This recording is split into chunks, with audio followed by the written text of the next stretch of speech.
Howdy. Welcome back to Dion Talk. This is going to be a nice short live session that lasts as long as the questions do. I'm hoping that's about 3 hours. And in the beginning of the video, I'm going to talk for a few minutes on every day is a good day to buy a great deal. And before I talk about the two things that I want to cover with that, the first is why every day is a good day to buy a great deal. And then the second thing is, how do we know it's a good deal or a great deal? So I'm going to cover that in the beginning of the video, giving people a chance to get their questions into the comment section. And my goal before the end of this video is also to give away an audiobook, because I know that we all learn in different ways. And while I love to read, I, until recently, had a job and didn't have a lot of time to read. So I did a lot of listening. And I took in almost everything through either an Audible book, a YouTube video where I had the app closed and was just listening, or sometimes a podcast. But there's not really that many podcasts that I listen to. It's actually a format I'm not familiar with, and I might someday take all of my Dion Talk after hours live streams that are from 1 to 3 hours long and put them into a podcast format. So let me know in the comment section below if that's something you'd like to see or listen to. But the main thing I want to do and cover is so many people are looking for a reason to wait, to delay taking action, because if you don't do anything, technically you're not making mistakes. You make mistakes when you make the wrong decision, and it's very easy to ignore that doing nothing is often the wrong decision. So for over a decade, people have thought, I need to wait. And as a content creator on YouTube, we've usually quoted, I want to wait for the crash or the correction. But for over 10 years, there's been a reason every single year. And Michael Zuber actually made a list, took the time because he's not as lazy as me.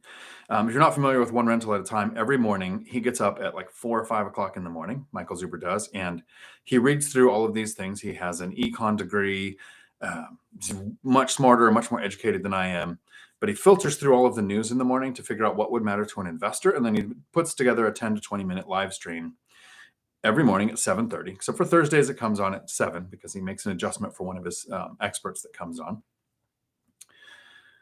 But he took this thing, and my memory sucks, so I don't ever trust my memory. We have, in 2012, shadow inventory was going to cause a crash. So in 2008, we had this massive housing crash, and everybody realized real estate was not a safe asset, and being at 105% leveraged with an adjustable rate loan that you probably got for more money than you can actually qualify for, because they were doing ninja loans, no income, no job, no assets. You basically went into the bank and said, I have this much monies. And you just say you make this much monies and they will lend you this much monies. So more than you should borrow at 105% loan to value with an adjustable rate mortgage caused this massive housing crash. So 2010 and 11, as the market was bottoming out, it took 3 years to get to the bottom of the market. People were thinking, well, first, there were some great deals. Property prices were low, but lenders had disappeared. The crash was basically caused by banks. So they pulled out and people couldn't borrow money. So 2012, we had shadow inventories going to cause a crash. So as the market kind of leveled off and people think, okay, maybe I can look at investing in real estate, most people sat back and said, well, I'm not going to do it this year because of the shadow inventory thing, which I don't understand, don't know what it means, but everybody on YouTube and the media is talking about this event that's going to happen. And then in 2013, raising rates increase inventory. So as rates went up, it was harder to qualify to buy. So that was causing something familiar to what's happening in 2022, but inventory to build up. So people thought, I'm going to wait. 2013 is not a good time to buy because inventory is building now, which means prices will have to come down. 2014, the media was saying demand was going to drop by 20% because the prices weren't coming down like they expected them to from 2013. So since demand is going to go away by 20%, you should wait more. So we're at 3 years into the recovery from the bottom of the market in 2011, where things start coming up, where people should have been buying on the way down, buying at the bottom and buying on the way up, but they weren't because each year there was this reason not to invest. And then 2015, we had the silver tsunami.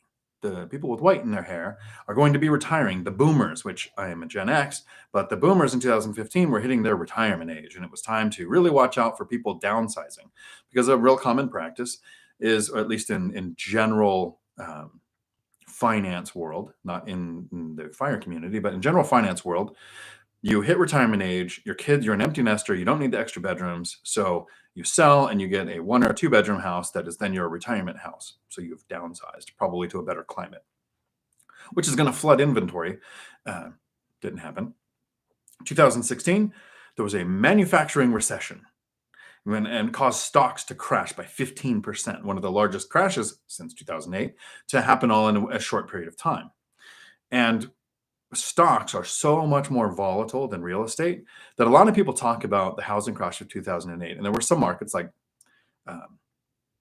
around Sacramento by Silicon Valley, where Michael Zuber talks about his market crashing 75%. And there were some areas that crashed a lot.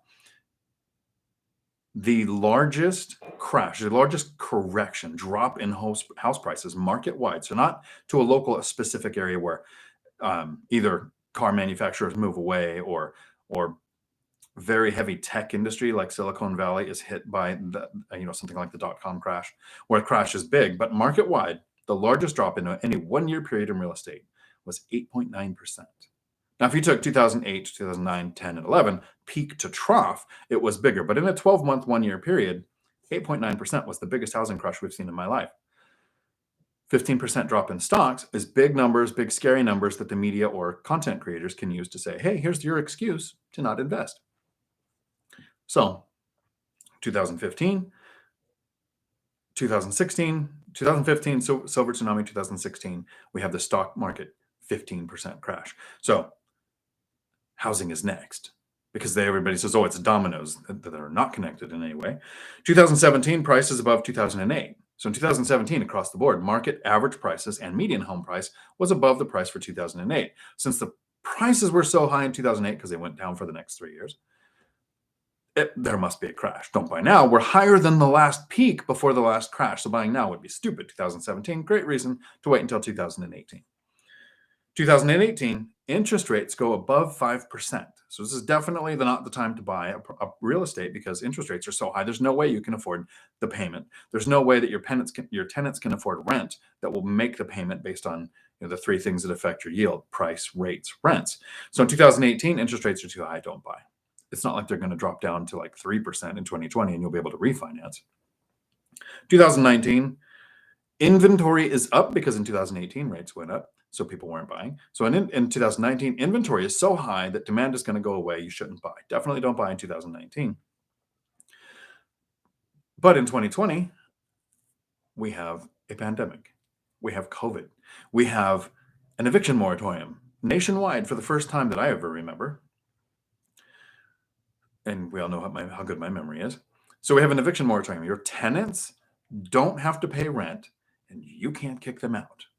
So of course you don't want to buy during the pandemic, as interest rates go down and prices didn't start to skyrocket yet in 2020. So that was probably was the second best year in over 50 years as far as comparing the median income to median home price. It was the second best year ever to buy a home.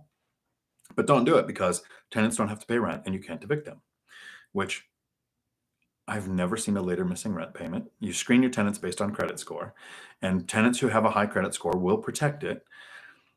The closest I came was in April of 2020, when everybody was nervous and the world shut down. I called the tenants, texted the tenants because I'm too lazy to call, texted the tenants, and I said, hey, this month, why don't we take $200 off the rent, because I know everybody's nervous. All but I think a couple of my tenants said, no, thanks, we're good. A couple of them took advantage of the $200 discount, and then one asked the next month if I was going to do it again. I didn't, because everyone was still working. And the people who weren't working were getting extra unemployment and they had extended unemployment, and then there were stimulus checks going out. So people who were working were getting the stimulus checks. People who weren't working were making more money. Here in Washington State, the average person was making $75,000 a year if the unemployment lasted a whole year to sit on their couch. And $46 billion of the CARES Act was distributed as rent relief. And the first wave or version of it was really stupid. They said the tenant has to request it and prove hardship or prove impact by COVID. Well, tenants who were working could choose to not pay rent and couldn't be evicted. So landlords wouldn't get the money. And I hear that, from what I hear, this was more in an apartment type settings than in houses or small multifamily. Even Zuber, at the time with over 180 units, only had 2 people playing the system, one that he eventually got out and one that I think eventually caught up, but 2 out of over 180. It's a pretty good statistic to go with because rent collection on a portfolio that size is usually around 90%, which means you're going to have more problems than that going on anyway. The second part of the CARES Act, when they changed some of the rules, the owner could request the rent and didn't have to prove that the tenant was impacted by COVID. I think out of 46 billion at the time, 3 billion had been distributed. So it's better now, but definitely don't buy during 2020 because tenants can't be evicted and they don't have to pay rent. And then in 2021, oh no. In 2020, because the world had been shut down, and in case your tenants weren't paying rent, or in case you weren't working, or if you felt like it, you can go into forbearance with no questions asked. You don't have to pay the mortgage. Yes, property taxes, insurance, that kind of stuff still need to be covered, but you don't have to pay the principal and the interest on your mortgage. So a lot of people went into forbearance. In 2008, there were people in forbearance that ended up in foreclosures because forbearance ended then. You had to catch up. You had to pay the forbearance off. Forbearance in 2020 was different. At the end of it, the lenders had to offer you a 40-year mortgage. They had to offer you to recast the mortgage so that any missed payments were just added on to the end. So this massive wave of foreclosures that were going to happen because of forbearance never came, but it was a great excuse to not take action in 2021. Now in 2022, interest rates are going up. So newsflash. I guess that's the only post-it that didn't make it onto the mirror of memory.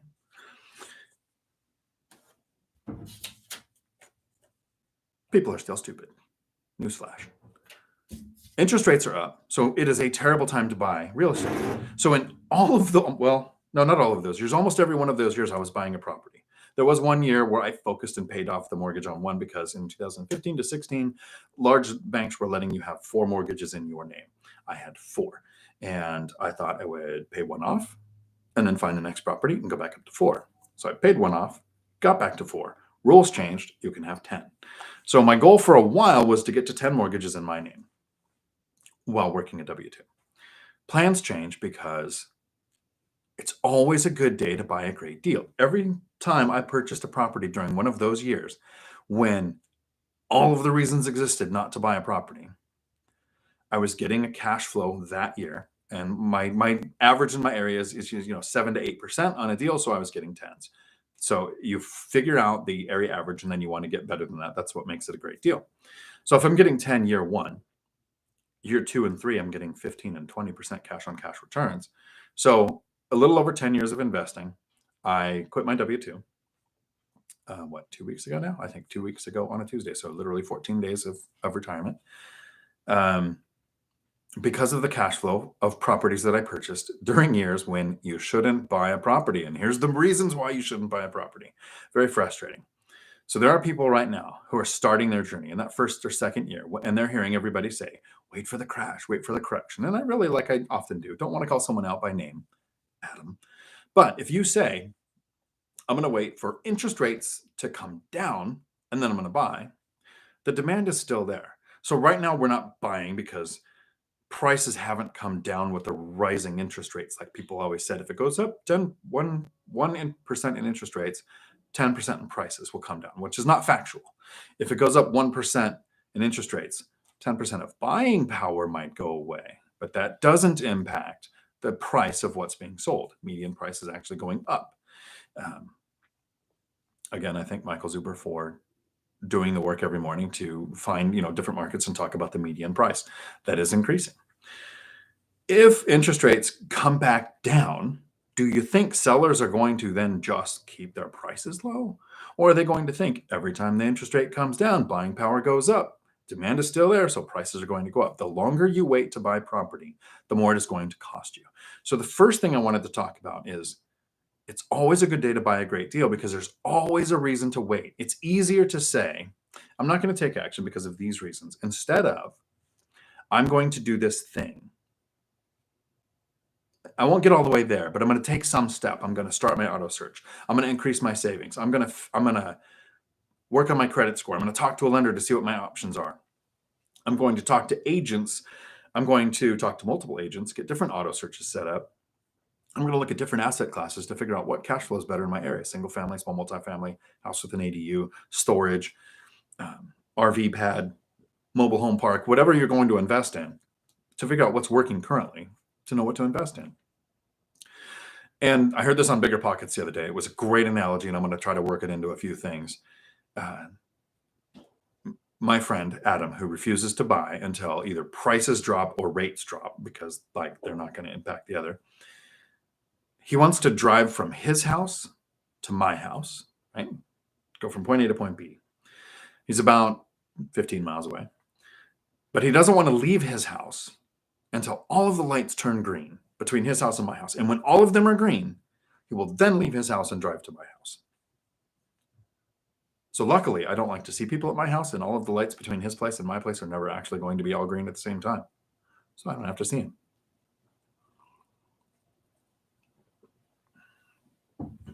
It reminds me, today's sponsor of the video is, of course, as always, Alien Vodka, which I need to get a new bottle of. They don't sponsor the video, they just make it possible. So the first part was, don't wait. It's too easy to hear some reason. Oh, prices are going to come down because of blah, blah, blah. But prices are going up. Interest rates are going up. Interest rates are going to continue to go up. The Fed has talked about it. They could come back down by the end of the year. But when they do come down, prices will skyrocket because sellers aren't stupid. They'll know that home buyers are buying on payment. So if interest rates come down, they can pay more and afford the same payment. Investors are buying on yield. As rents go up, we can pay more and get that yield. The demand is there. For decades, we have been making a certain amount of properties every decade. And then the last decade, because there was not much building going on after 2008, we're at a fraction of the housing we should have built in the last 10 years. And people are saying, oh, there's building happening now, but it was almost all in Class A or B plus areas, 700, 800,000 plus houses. There was not enough profit margin in $200,000 to $300,000 properties, so they weren't being made. So we're still really low on inventory, really low on inventory, even trying to catch up. I don't want to use Zillow's information because a company that used AI to lose $500 million last year is probably not the best source for information.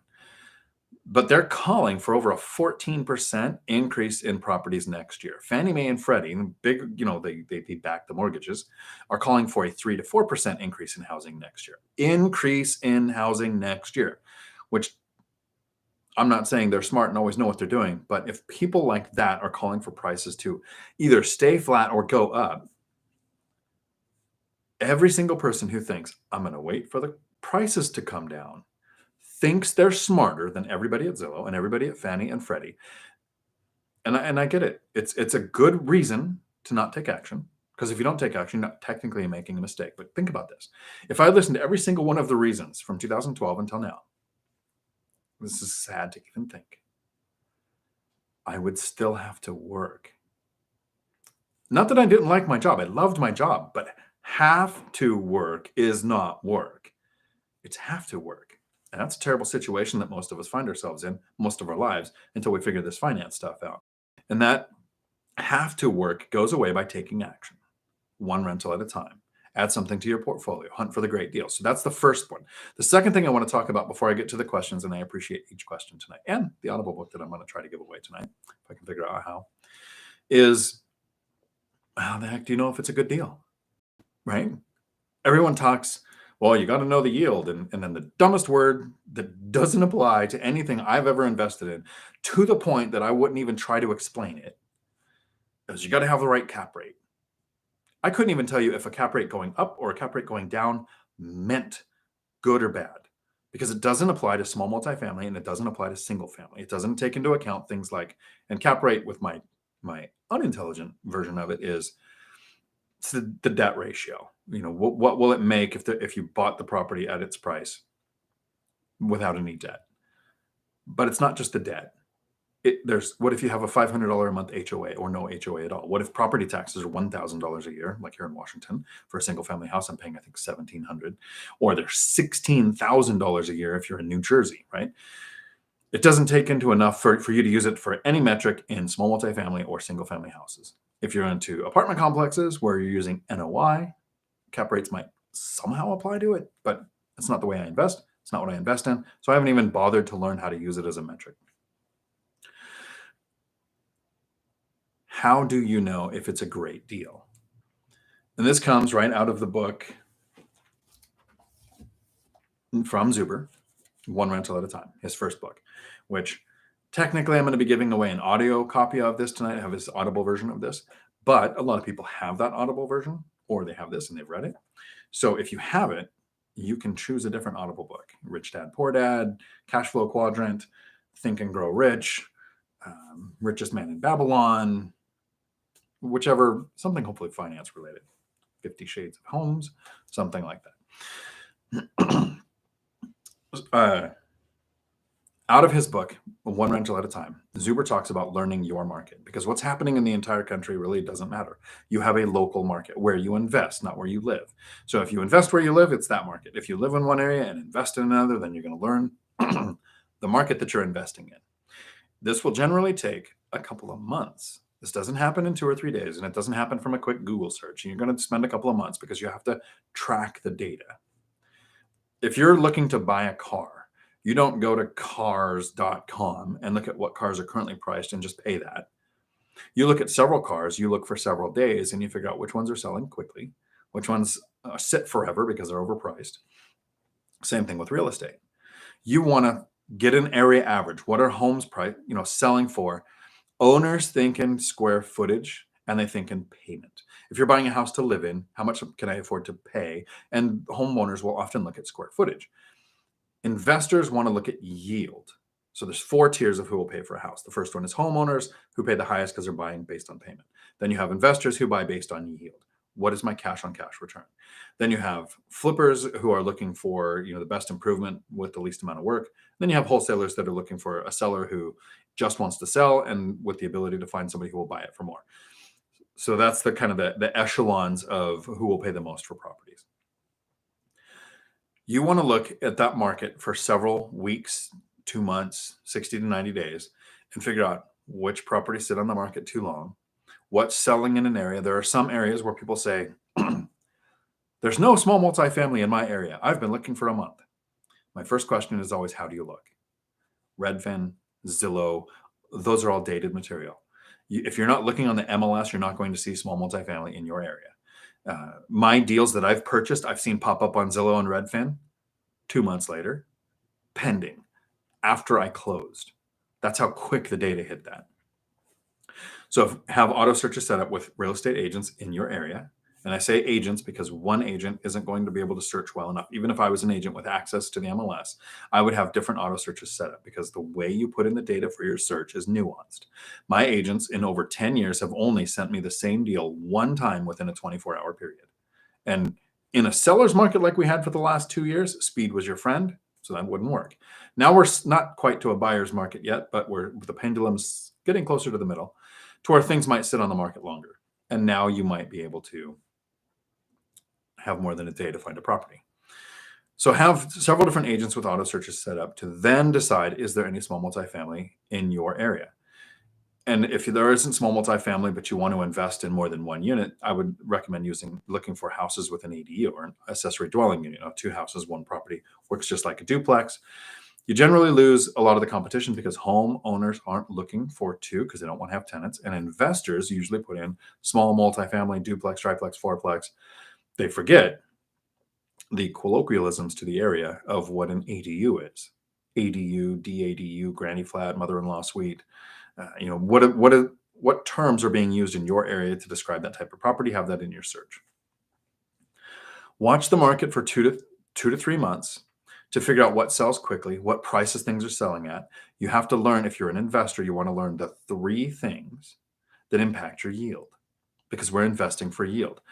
First, and this is the hard part for investors to get around, square footage means almost nothing. Okay, so write that down because everyone argues with me on that. Tenants have never cared how many square feet a rental has. I've never ran into one that's ever looked at that. Housing authority doesn't use it. Bedroom count.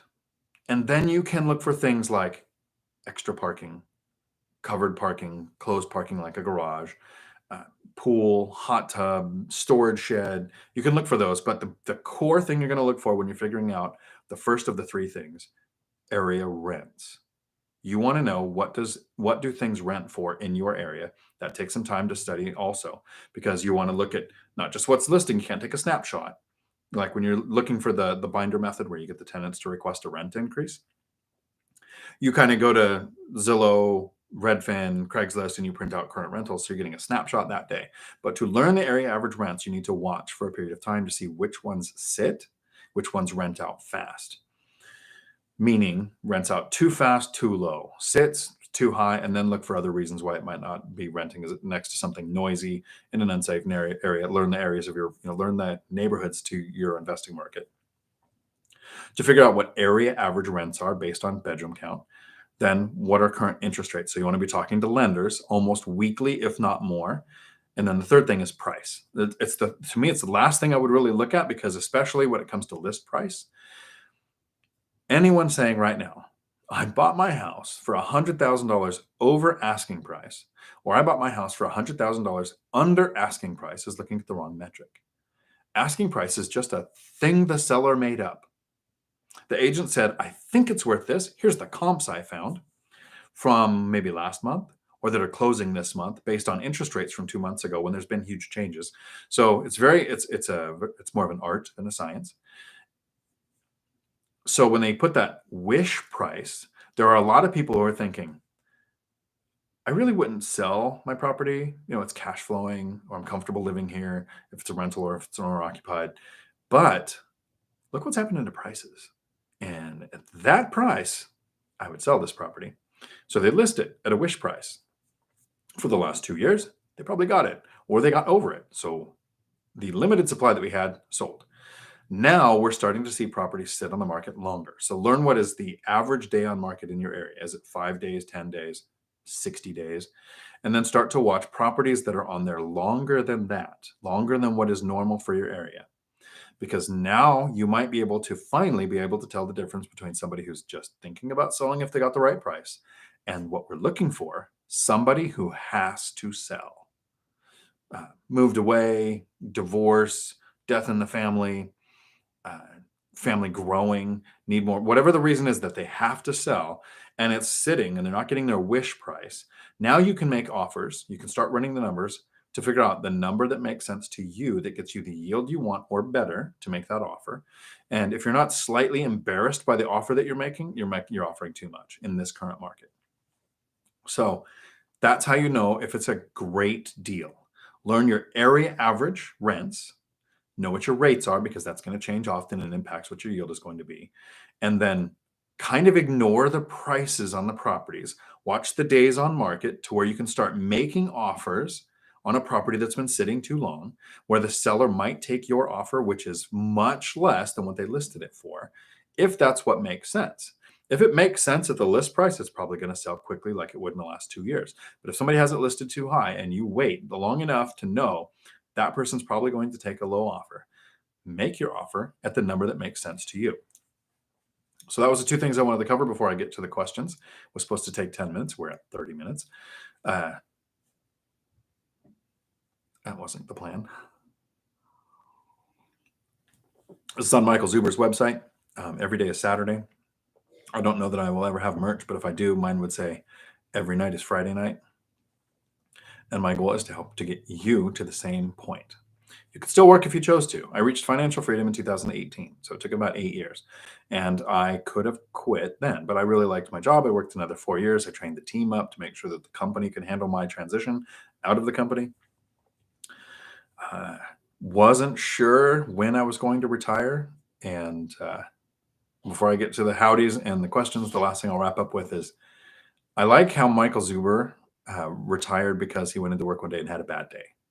He went in, he was running a department, and he basically told his chain of command, I don't want to deal with these things. And he thought he was going to work another 5 years. So he went into work at 8 o'clock in the morning, and they piled those things on his desk and basically just said, deal with it. So at 8:45, he left and never went back. I had the opposite. I at the company I was working at, we were dealing with an issue where a state agency was basically attacking us for a couple of months.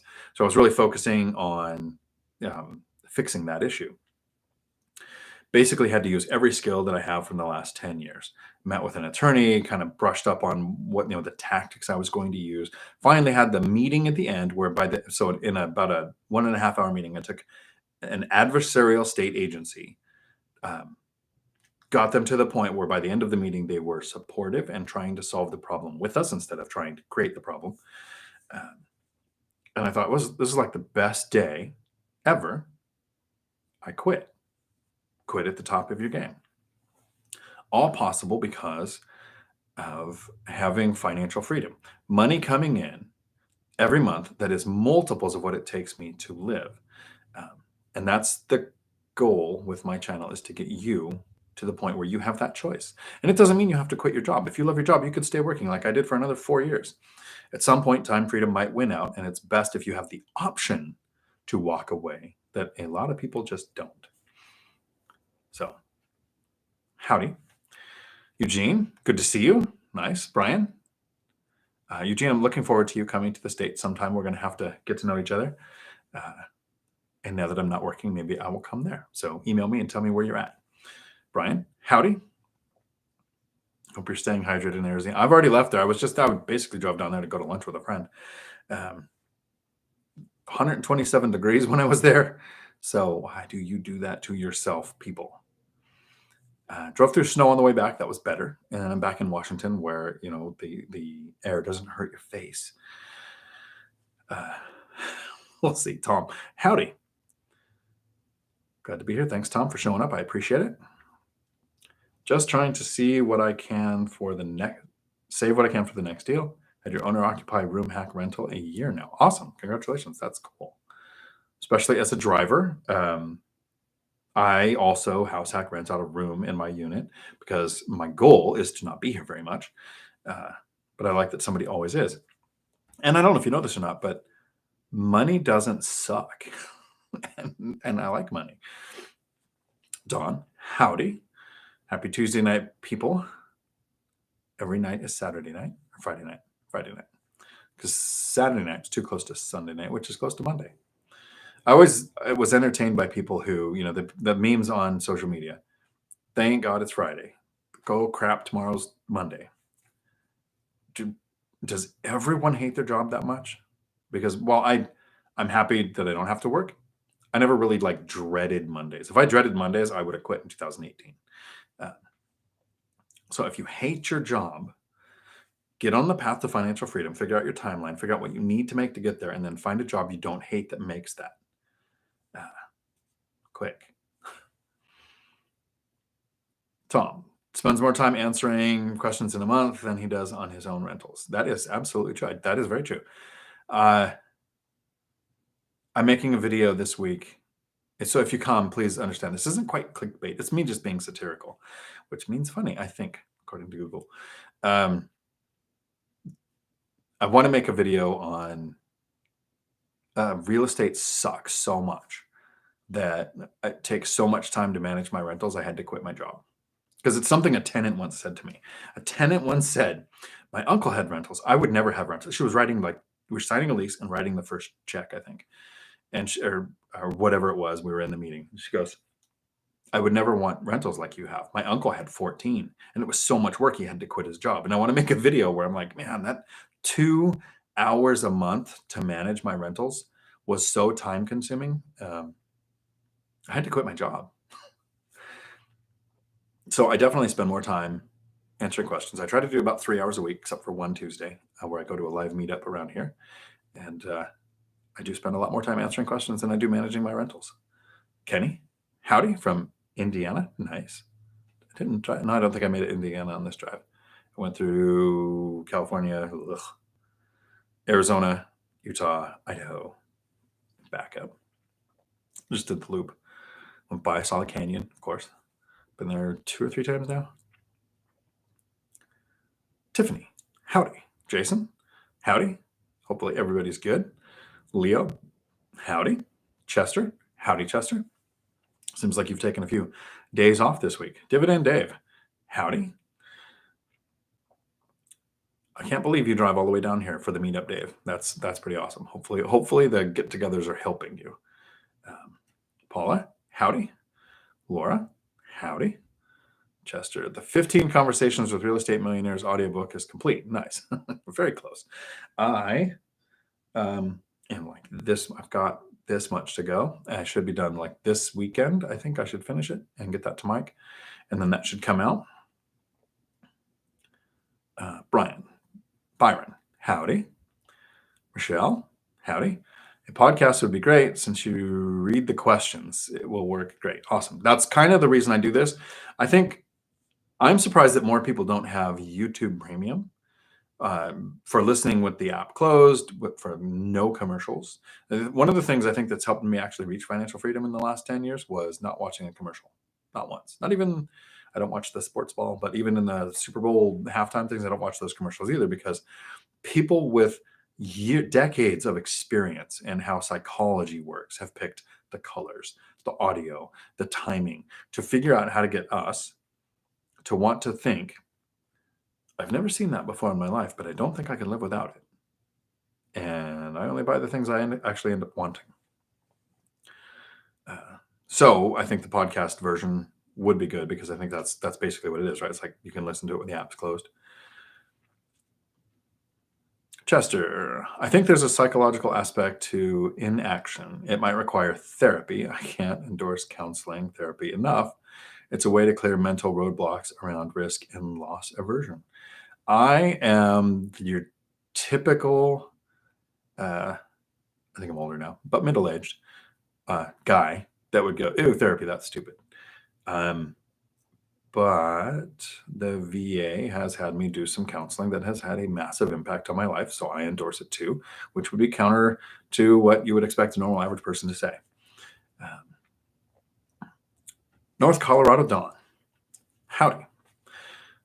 Taking your granddaughter to dinner for the birthday. Nice. So I'll have to catch the rerun. Good. So the audiobook that I'm giving away, as you're listening to this in Futureland, Dawn, will be accessible to people who listen tonight or people who catch it tomorrow, because I understand a lot of people can't make the live streams.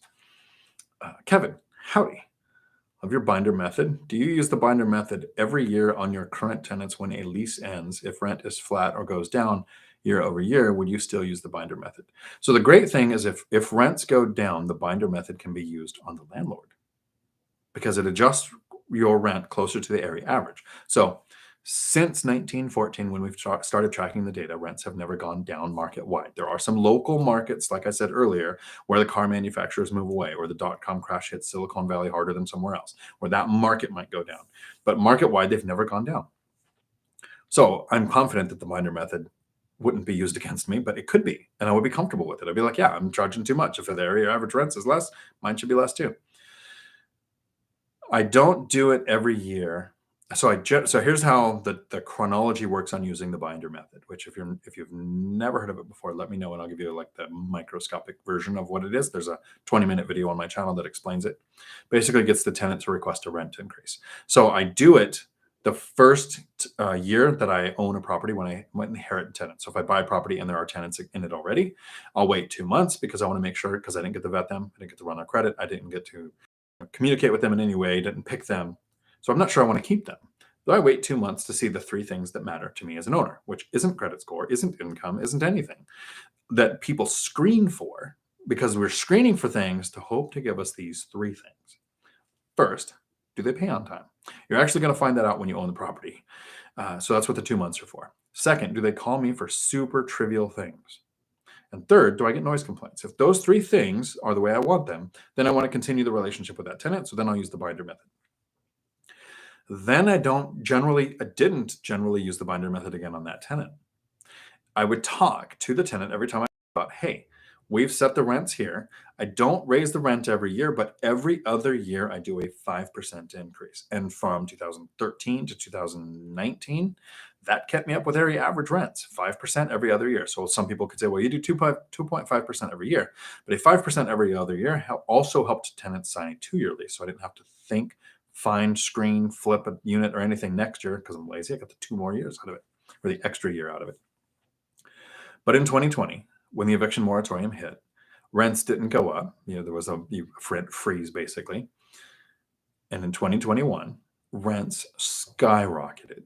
The biggest flaw in the inflation metrics is how they calculate rent. They're saying it's 9.1 using them. So it is accurate if you're comparing year to year to year to year because they've always used this method. But here's where the flaw comes in. They don't go and look at rents by last year, the year before, and this year and say, well, it's gone up this much, which would make sense.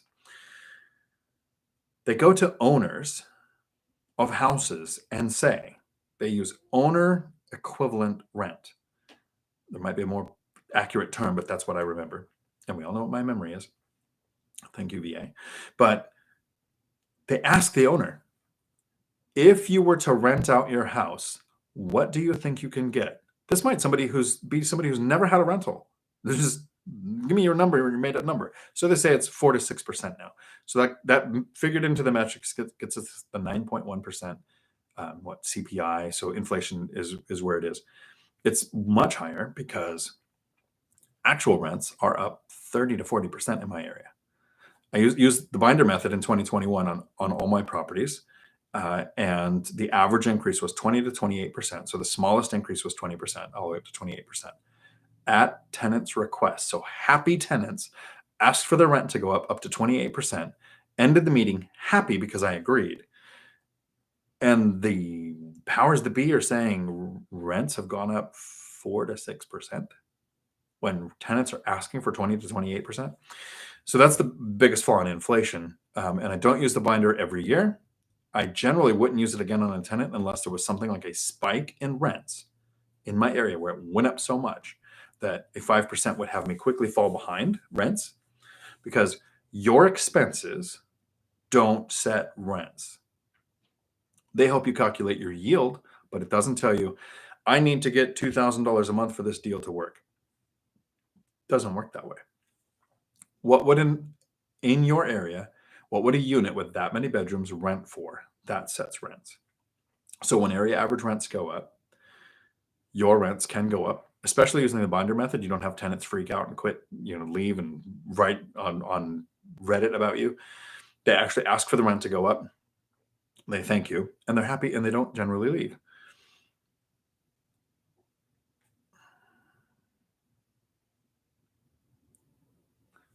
Clinton, howdy. In 2017 in Arizona, the starter homes went up, but the move-up home didn't move. So 17 and 18 was the best time to move up in Arizona ever. Yeah.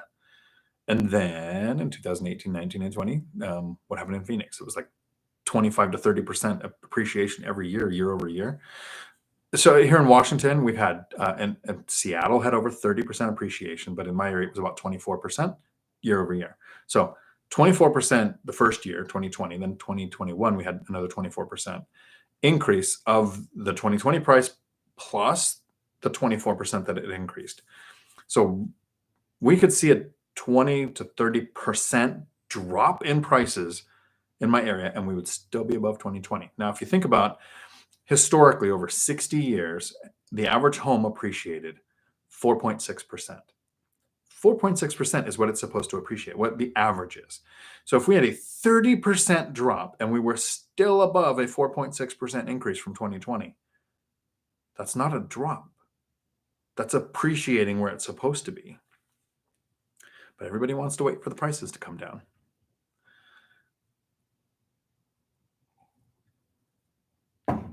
Eli, howdy.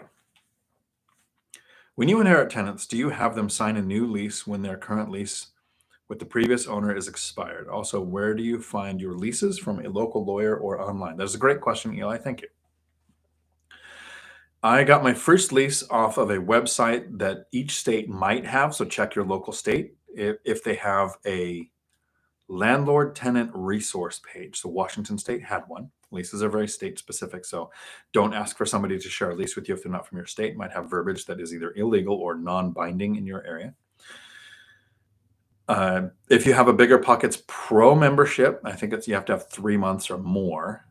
They have a lease made by attorneys for every state. So that's another way. If you use hemlaneapartments.com, some of those platforms, they actually have leases available with their program. I would add one thing to the lease, wherever you find it, if it isn't in there. And this I got from my brother, who retired at 50 with 10 paid off rental properties. Was one of the, what do you call it? Not catalyst, motivating factors that got me into real estate. I look up to my brother for a few reasons. He's taller than me and he retired before me. I didn't retire till 52. He retired at 50. He's been retired for 8 years now. But he told me he went to his attorney. So I have an attorney on retainer. And about a month ago, I had this added to all my leases. I went to the attorney, like my brother did to his, and said, is there any verbiage you specifically would want in my leases that will make your job easier if we have to do an eviction?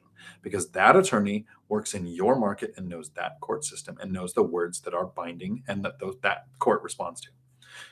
Gave me a paragraph, stick that in all my leases. So wherever you get your lease, I would talk to an attorney in your area and maybe retain them. It's very relaxing to think I've already given $1,500 to this attorney. It's sitting there, theirs. It's my money, but they've got it. And if, what was I going to say? If I have to send a letter to a tenant, that they respond better to a letter from an attorney. And if I have to go through an eviction, I've already got them retained.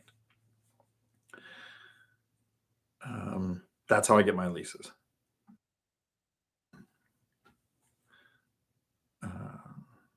I do not. So when you buy a property, the existing lease is between the tenant and property. So you worded your question right. When their lease expires, so whenever the date runs out, I do sign new leases. That's when I would use the binder strategy, about 60 to 90 days before, because know in your area that in most areas, you can't just do a rent increase and say it starts tomorrow. In my area, it's funny that you have to give 60 days notice to do more than a 10% rent increase. You have to give 20 days notice not to renew a lease. If you're in Seattle, it's like 6 months. And if they don't like the rent increase, you have to pay them 3 months rent for them to move. So know where you're investing. So their lease has to actually expire on a date, not when the sale of the house happens, but when their lease expires. 60 to 90 days before that, I do the binder strategy. And then I say in 90 days, this will take effect. So we do the binder method. We come up with the new rent that they ask for the increase to go to. I agree. We set the new price. The tenant is mentally thinking, the first of next month, this is my new rent. And then I just explain. So I appreciate that we've done this. We've come to an agreement. Let's set this for 90 days to give you some time to adjust your budget to what the new rent is going to be. Most times, I think every time so far, the tenants just think, hey, this guy's being really nice. What I'm doing is I'm satisfying the 60-day requirement to notify of a rent increase and making it 90 days so that the tenant, if they ever find out that reason, it was a whole extra month. And I can wait for 3 months for the rent to go up. But I do it before if you wait till the lease expires, now you got 3 more months before that rent change can happen. Yeah. Investing done simple. Howdy. Hey, Dion, do you have any thoughts and or experience on seller finance subject to? I tried to do subject to with my house when I was underwater and couldn't give it away. I haven't done any subject to or seller financing, but I have a seller financing letter that I submit with each offer. Here's my offer if I was doing seller financing, because it depends on how much equity they have, Or I haven't done subject to, but that might be an option going forward because people right now have low interest rate loans. You might not want to go get a new loan at a higher rate. So subject to might become more popular in the future. And then I offer, here's what I'm doing with conventional. This is the amount and all of the details. So if you want the seller financing letter, I will post a comment after the video is done with that seller finance letter in it. I think seller financing is great. Michael Zuber has a 50-40-10 rule that he talks about, where 50% loan comes from a lender, 40% is carried by the seller, and then 10% is your down payment. The reason you do that is right now interest rates are high. So the 50% from the seller, from the 50% from the lender is going to be your 5, 6, 7% interest rate, whatever the going rate is. And it's 50% or less LTV, which gets you the best interest rate. 40% from the seller might be 0% interest. Might be 0.5, 1%, 2%. So your blended rate brings the interest rate down on that loan, and then 10% is your skin in the game. But for that, they have to have enough equity to cover the 40%. And in my seller financing letter, I basically kind of outline, here are the benefits. You don't have this large capital gains hit. You get consistent payment. The tenant's termites and toilets are my problem, not yours. There's a few other things listed in there. So you just have to find the right seller to do it. And sometimes that can be a loan at 0% interest, which can make it more attractive. It can be a down payment of 0 or a down payment of $5,000 or $10,000 or whatever they need. Because I take this from Matt, the lumberjack landlord. The most important thing when you're doing a transaction is, what does the seller need? What are the 3 most important things to them? And let's see if you can satisfy that. Is it they need a place to stay for 2 to 3 months while they find their next place? Is it they need exactly enough down payment to cover the last little bit of their mortgage and take a cruise, and then they want the consistent payments? Or whatever. Find out what matters to the seller and make your offer based on that. So there are some back and forth communications there. Rob, howdy. There he is on YouTube. Where's Waldo? REI Stoners, howdy. Made it. Hi, everyone. Hi, everyone else learning to be financially free. Tanisha, howdy. I'm looking into a triplex, 1-unit studio, but the owner is paying all utilities, 2 furnaces, no separate meters. Not sure I should deal with this being a newbie. Would you pursue it if the number's right? Okay, and you have a second question, but I'll get to that in a second. No, that's Tennessee. That's a different name. Howdy, Tennessee. But Tanisha, you can contact your local utility companies and ask for a breakdown of properties and, in the last year or the last 3 years, what were the average expenses?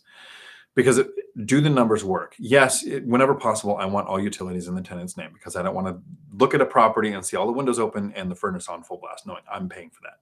Like, that's a frustration I don't want. But you can put in your lease, if utilities ever go above this amount, then here's going to be the charge back to the tenant. So you can cover yourself with that in writing in the lease. Check your local laws, just in case there's some place out there where you can't do that. In my area, we can. I do that with the water at one place, but most of the places I charge just a little more every month than what the water bill actually is. So in the summer, when they have the bigger water bill, it all balances out. Check your local laws. In some areas, you can't do that. You cannot charge more than what the utilities are. You can just put it in your lease in some areas. You're going to pay the utilities a month in the rear. So but if you don't have separate meters, it's really hard to tell. So then you can kind of do it by, this is a 1-bedroom, this is a 2-bedroom, you're going to divide it up. It can create a lot of problems. So it's not the one I would want to pursue, but are you finding any other deals in the area that would have the yield you're looking for? And is the yield large enough to justify having to deal with that? There are people like Todd Baldwin and Spencer Cornelius that rent by the room, that's their model. They just cover the utilities, but the rent coming in is enough to make it worth it. If the numbers are right, I would pursue it. If the numbers are not right, that it goes in the pro-con column. Con is, shared utilities, over under units, next to airport, train tracks, loud club. So there's things that are negatives, but then if there's enough positives, you're going to weigh them all. So there's all the details in that deal to figure out if shared utilities is a deal breaker or not.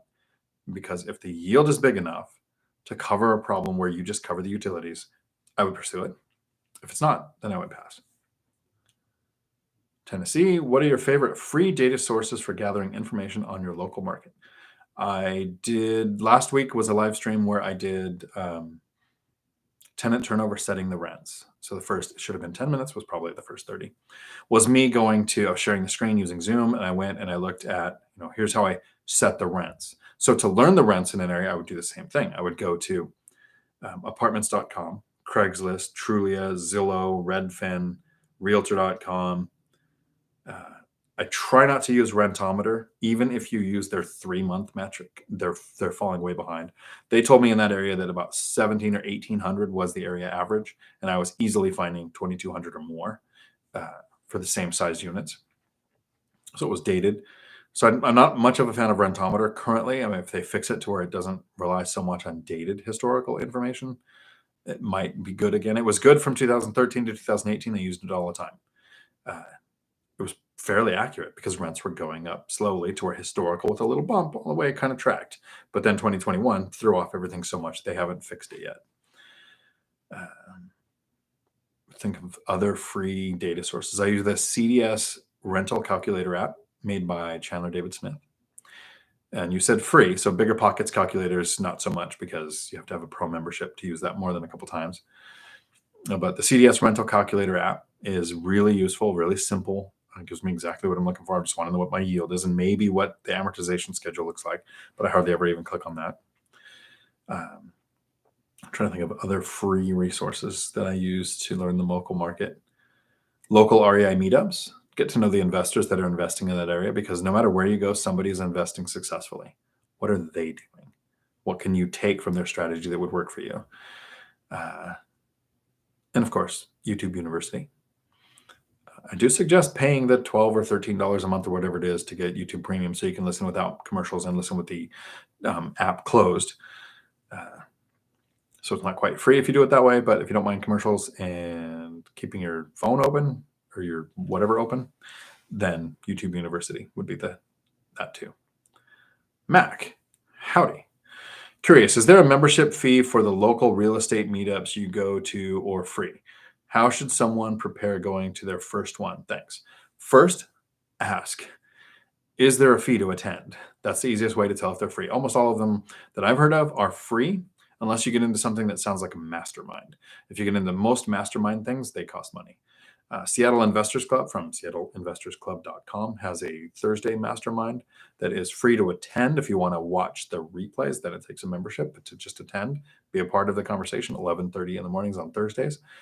Just go to seattleinvestorsclub.com and you can register there. That's a bunch of investors and agents and realtors and smart people putting their heads together, talking about what's going on. But most masterminds will have an expense related to them. Your local REI meetups are usually free. In my area, I just put Tacoma FI together. We get together, everyone talks.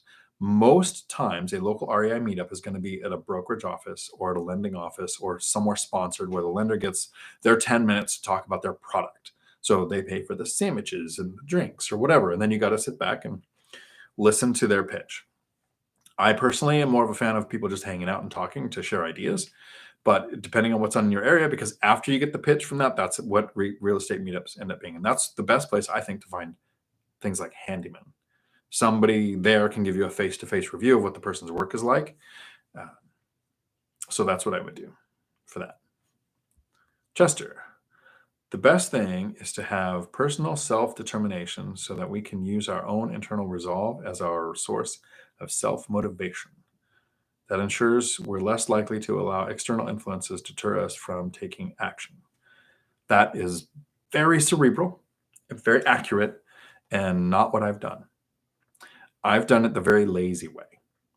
The reason my investing worked for me is because in the first 4 years of investing, in 2 years, I bought one duplex. 2 years later, I bought one duplex. So in 4 years, I bought 2 properties. That was the total extent of what I did to start the path to financial freedom. Yes, avoiding life creep, continuing to save, making sure that when you make more money or you get more cash flow, that you add it to the investing pile until the income snowball kicks in, which is for most of us between 4 to 6 years of investing. That took a little bit of discipline.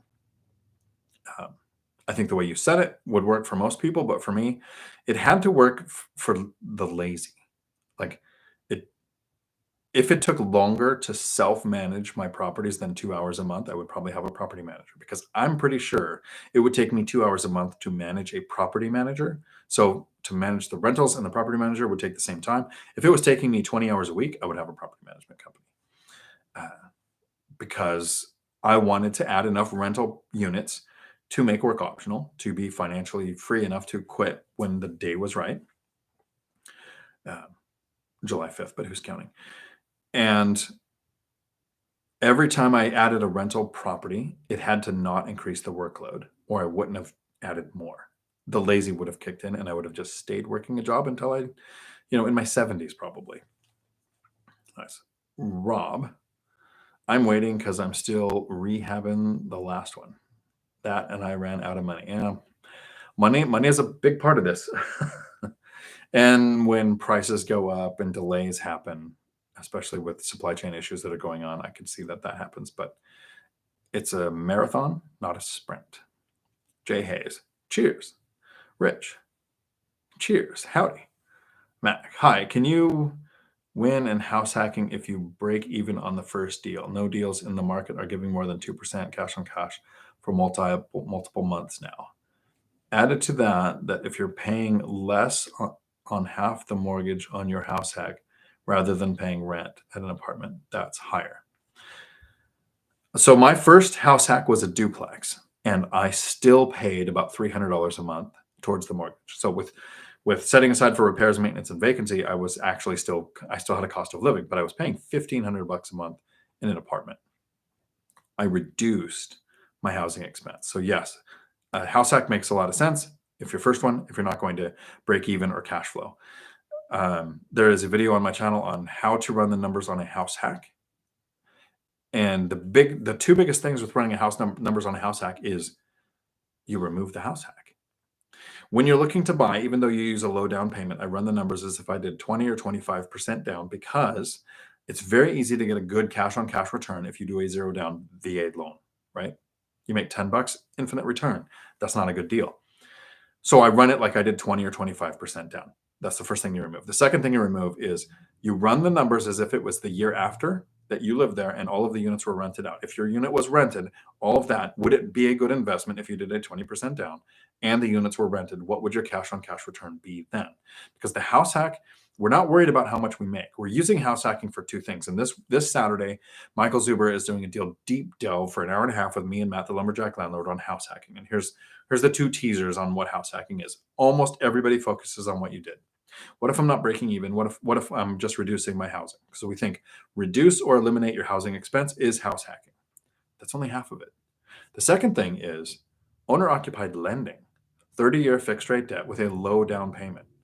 0% down, sometimes first-time homebuyer programs where the Bank of America would kick in 17 grand, or California's doing a 10% forgivable loan if you stay there 5 years. 3% down, this confuses a lot of people. FHA is not for first-time homebuyers. FHA is for people who have bad credit and bad debt-to-income ratios, but still want to buy a property. First-time homebuyers can use a conventional loan and only do 3% down. And primary mortgage insurance goes away when you hit 22% in equity. It doesn't exist if you start the loan with 20% equity, but when you get to 22%, it goes away. They say automatically, but check with your lender to make sure it's scheduled to go away. If you own a property, you can do 5% down conventional on single-family houses, one right after the other, without having to refinance. And mortgage insurance drops off when you hit a certain percentage. But if you have a low credit score, under 620, and you have high debt-to-income ratio, often above 40%, FHA might be the best way to go. That's 3.5% down. The benefit to FHA kicks in when you start looking at duplex, triplex, or fourplex. A lot of lenders for the last 4 or 5 years, we're looking at 15% down for conventional, for duplex, triplex, and fourplex. There are lenders who will do 5% down on a duplex, but you have to hunt for them, so you have to lender shop. So if you want a triplex or a fourplex, and you don't have the money for the 20% down payment, then FHA is attractive because it gets you 3.5% no matter what. But primary mortgage insurance or mortgage insurance premium, MIP or PMI, stays for the length of the loan. So it exists until you refinance, pay off the loan, or sell the property. So there are negatives to the FHA loan, but run the numbers on your house hack as if you did a down payment and all the units were rented after you had moved out to figure out if it's a good deal or not. And remember, house hacking is reduce or eliminate your housing expense and owner-occupied lending. I actually house hacked my way through the police academy before I was an investor. I had 3 kids, 2 of them were pretty young, and the academy was over an hour away. So imagine driving an hour, working an 8 to 10 hour day, and then having 4 to 6 hours of studying to do. Could you drive back? So most of the academy, I would drive in, I would do the training and everything, and then I would sleep in the parking lot and go in the next day because there was a gym there so you could shower and everything. And then I would see the kids, once or twice during the week and then on the weekends. Imagine how much 24-hour a day live-in daycare would have cost me to make it through the police academy, where the department I was in, you started out less than $20 an hour as a police officer. Once I graduated the academy, you went to $21 an hour. Yay, rich cops. But I rented a room to a young couple for free. I said, look, you can live here for free. That's your room. That's your bathroom. That's your section of the house. Didn't know house hacking was a thing. Wasn't an investor. Was living in my house before I ever decided to buy a rental or even make that house a rental. All they had to do was provide basically babysitting for my kids. Saved myself a ton of money by doing that.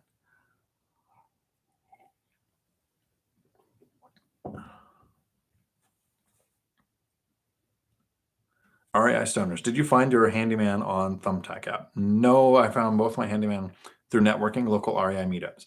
I have found most of the contractors I've used,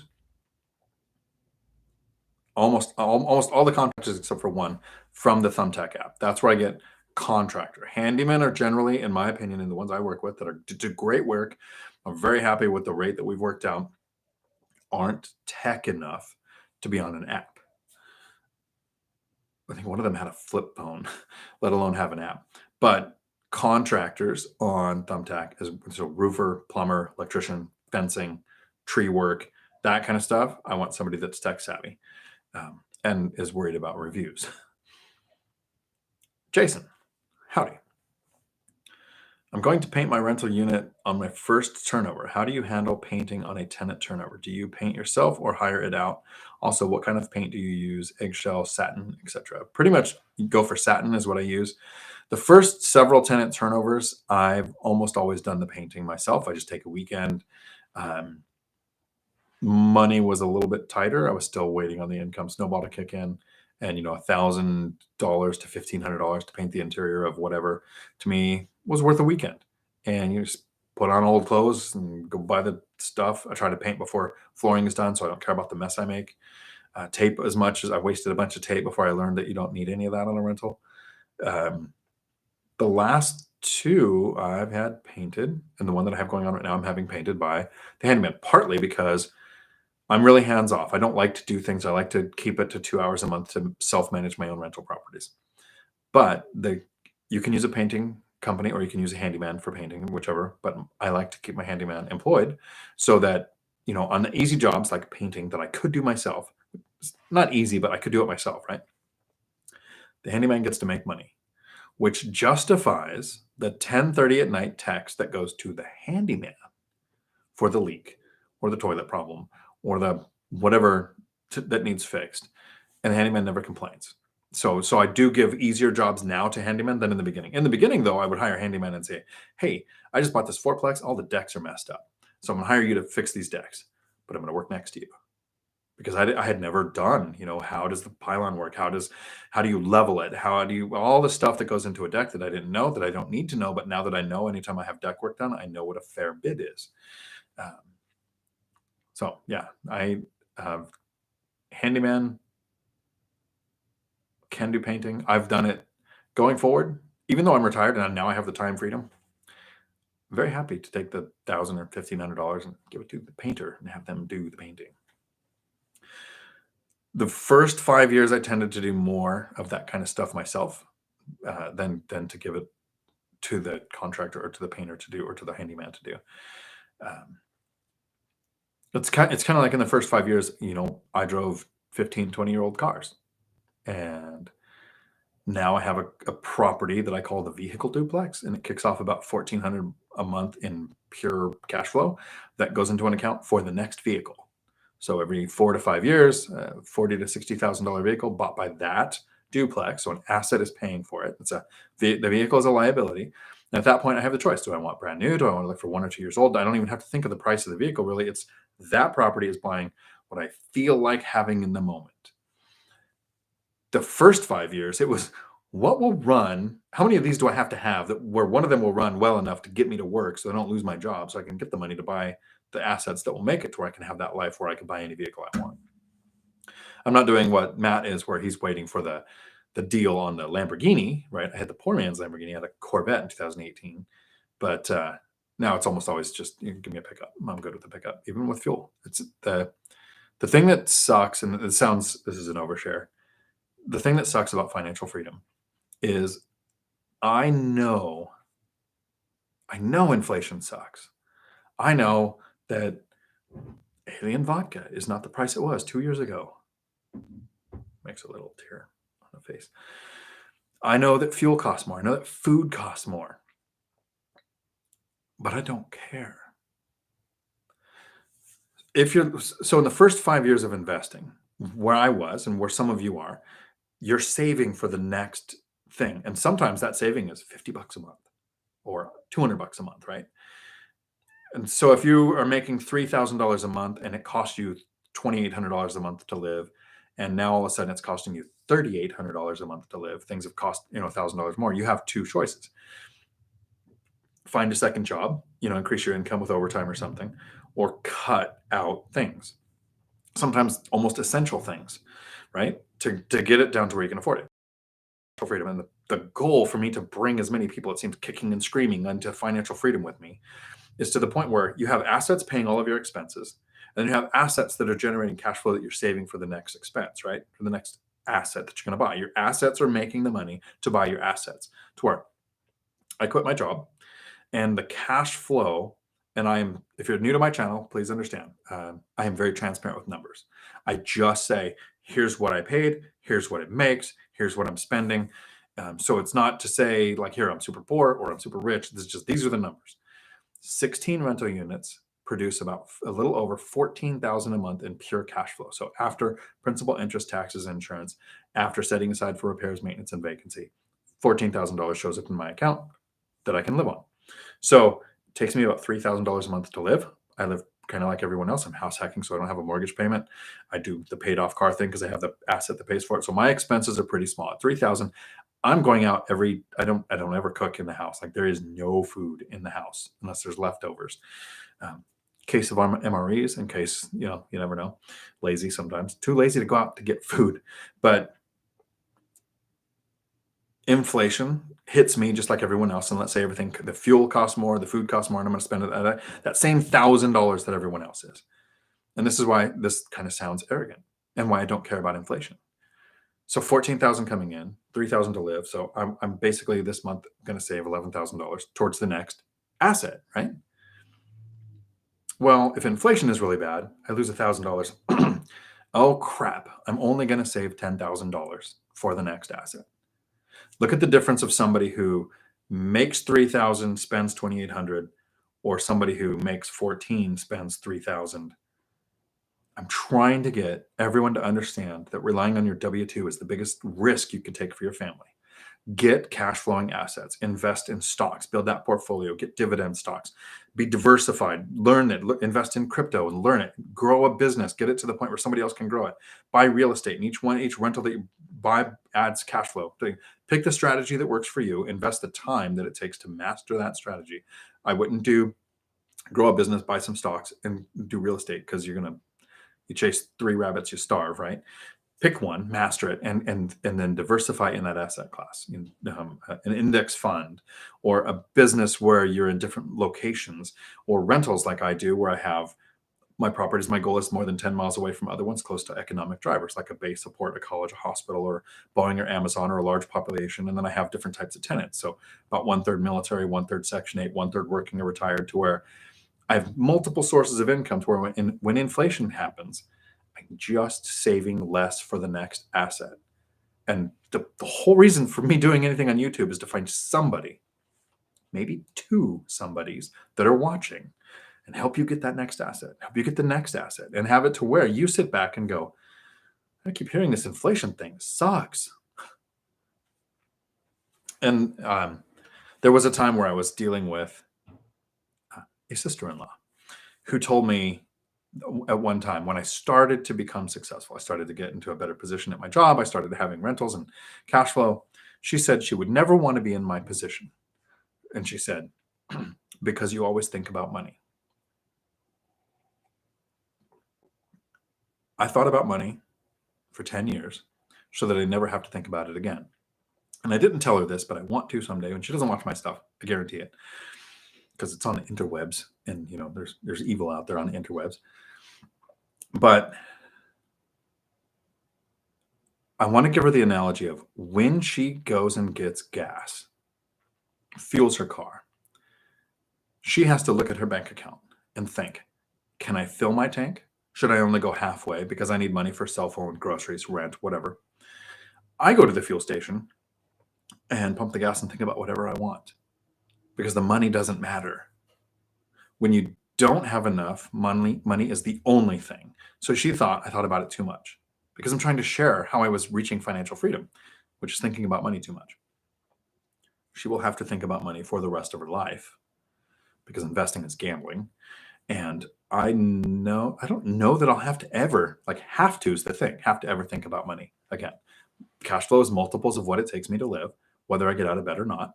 And the more people I can get to that point, the better. Talk about a tangent. Surf Marco, howdy. Okay, Dr. Slides, thank you, not today. Don't use finance rates as an excuse. Yes, Adam won't listen. And I guarantee if he literally watched this, it would just be a debate. Because I'm just lucky. This is the only reason anything like this worked out for me. My chat moved, sorry. So, Byron, I feel like I have two jobs. One job is working on electronics. The other is much harder. It's showing up to the job. I can't afford to not invest as soon as I know the market, have finances, etc. Yeah. And I really like this. And I learned this in the last 2 weeks. There's a YouTube channel. If you're getting close to pulling the pin and actually retiring early, I suggest checking out Joe Kuhn, Kuhn. He talks about retiring to something and not from something. But he says this every now and then. He says, when you retire, you're going to wonder how you had time to work. And so I had a 50-hour-a-week job for the last 13 years at the CDL school, Commercial Driver School in Washington. Great company, love the staff, love the mission, love the owners, awesome to work there. 50 hours a week, but in the last 8 years or so, I was the president of the company. So I was it was a 24-hour, 7-day a week. Phone would ring, the text or whatever. It was my problem. In the last 2 weeks, my goal was I'm going to find a way to take a nap every day. I'm going to walk. I live 2 blocks from a movie theater. I'm going to walk down. I'm going to go down and watch a movie. I haven't seen a movie, and I think I've had a nap, because there's so much to do. I'm sitting here back going, dang, Joe, how did I ever have time to work?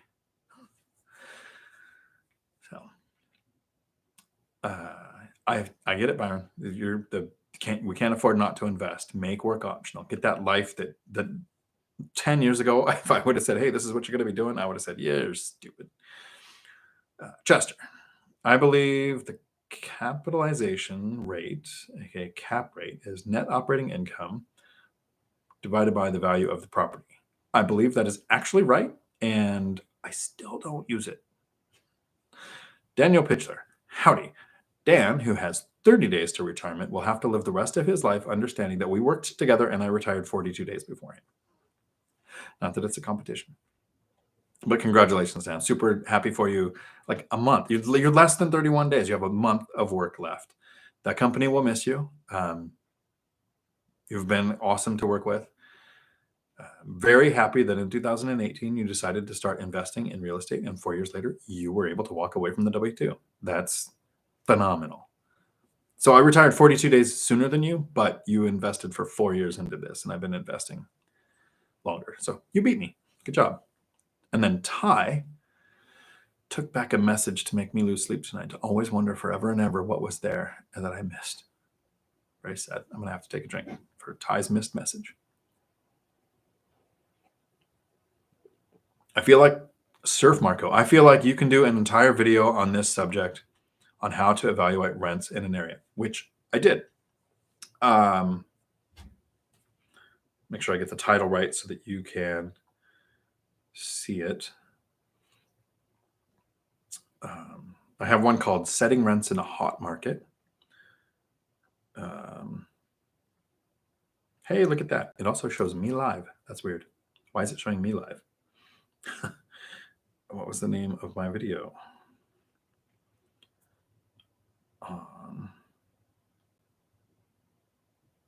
Yeah, so it was about 2 weeks ago. The title is How to Set Rents, What to Do When There is a Tenant Turnover. So that will give you the first, like, literally 30 minutes was me saying, here's how I'm setting rents. I did it with Zoom. I shared my screen. I said, here's where I'm looking. Here's how I'm getting the average. Very good. I don't know if it's good. I'm hoping it's good. I liked it. But it's a breakdown on how I actually set the rents on my rental unit that is getting flooring done today, which I took a video, but I don't know that it would show very well on screen because today was, first of all, it was a mudslide lunch day. But the video, here we go. The video, it will not show up on here, but all the flooring is out. All the flooring is actually sitting in the kitchen, ready to go. I think the light's not doing very well on here, but all the carpeting's off the stairs. They'll be recarpeted. Looking forward to getting that done. And so that was the unit I was setting the rents on, which I think I'm going to list it for $2,200. Tom, there is. Monica, howdy. Do you call yourself to make the offer? Or is just your real estate agent doing all the talking? If I meet a seller, I might talk to them, but all my communications go through my agent. My agent earns the commission. And my goal is to hope the agent makes the biggest commission they can, because I want them to bring me future deals, which they do. They call me sometimes and I say, hey, I know we got our auto searches set up, but just this morning there were 5 things that popped up. Did you see the third one? Because that's what usually hits all your markers. So, I want my agents to want to work with me. They do the offers, they do the communication. They submit the offer with, here's what the conventional loan looks like. Here's the offer if you want to do seller financing, with my attached email saying, here's all the reasons from the seller. In some areas, you're not allowed to put a love letter saying, I really want to buy your property. The agent can't submit that for you, so know your local laws. But so far, all my communications go through the agent. I have had 1 or 2 times where I meet somebody who's wanting to sell a property, and I'll go talk to them. But even on that, I would go to my agent and I would say, here's the deal I'm doing. Okay. Ty, hi, howdy. Working your CDL job, would you ever invest in a semi-truck business, or do you think it is a good idea? Why or why not? Appreciate the feedback. How transparent can I be? I need some courage.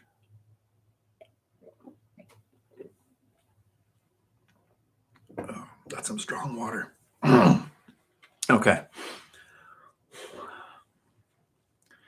I started I started 2 trucking companies. I am not an entrepreneur. So if you're an entrepreneur and you know you can run I grew a business for someone else, and I think it went really well. Started with 6 staff, 1 location, got to 60 staff, 5 locations, was continuing to grow it. So I think I'm a great employee. So I can do well working for someone else. I started a furniture delivering company when I was married. And this is the alien water talking. Ex-wife emptied the taxes and wages account and had to shut it down. It cost me money to shut down that company. So only do a business if you're married and your spouse is on board, supportive, and not a raving lunatic, but it takes two people to ruin a marriage. So that wasn't what caused the divorce. Uh, I was half of that. The second one I started, I was running a CDL school. And I thought, truck driving companies can't find enough drivers. I work at a company that produces drivers. Like, I've got the hidden source to start a trucking company. Invested $100,000. I made all the mistakes that I made with real estate. I didn't educate myself on running a business. So if you're going to run a trucking business, it is very different than getting a CDL and driving a truck. You need to run a business. How do you dispatch your loads? What does cash flow look like? What is a maintenance schedule on your truck? Why is insurance $20,000 a month for the first year, but then $5,000 a month after that? Like, things you don't know that you're going to learn that first year. Hired the wrong people. The drivers were paid hourly. And worked a ton of overtime on routes that didn't need it. Hired a dispatcher who was learning to dispatch while working for me. Not the best combination. Set a goal of $200,000 is what I can do with this business. And the real goal was, I had 3 friends working for the CDL school who didn't technically at the time have retirements.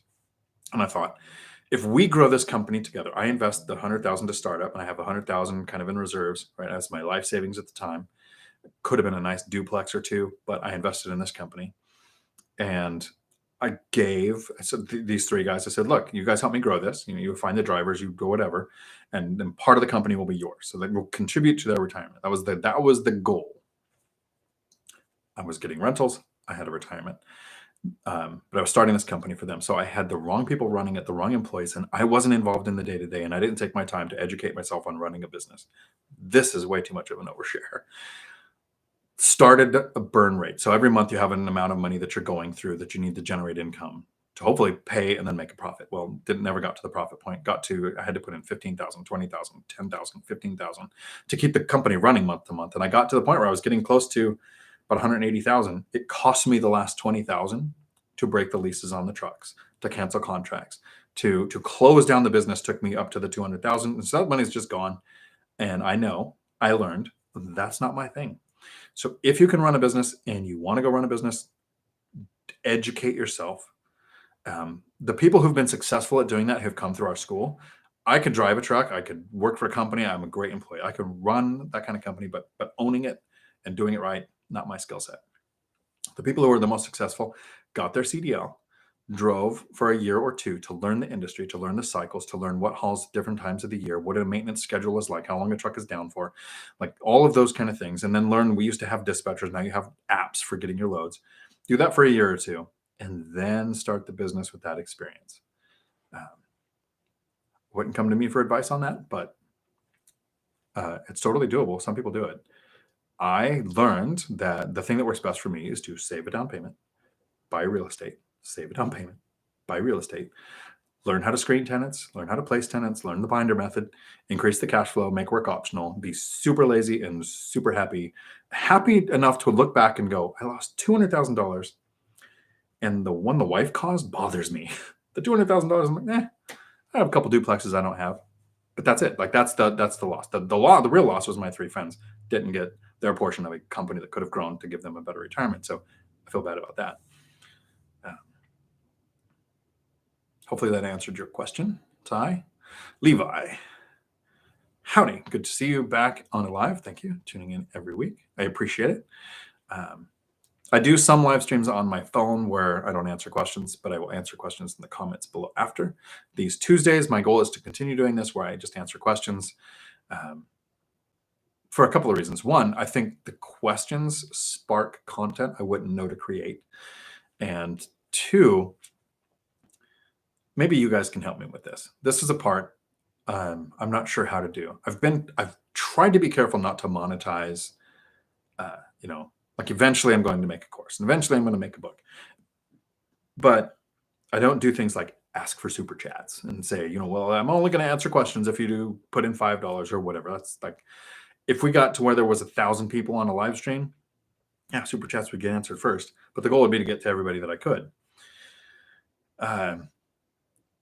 But I get a lot of requests for, can I have an hour of your time?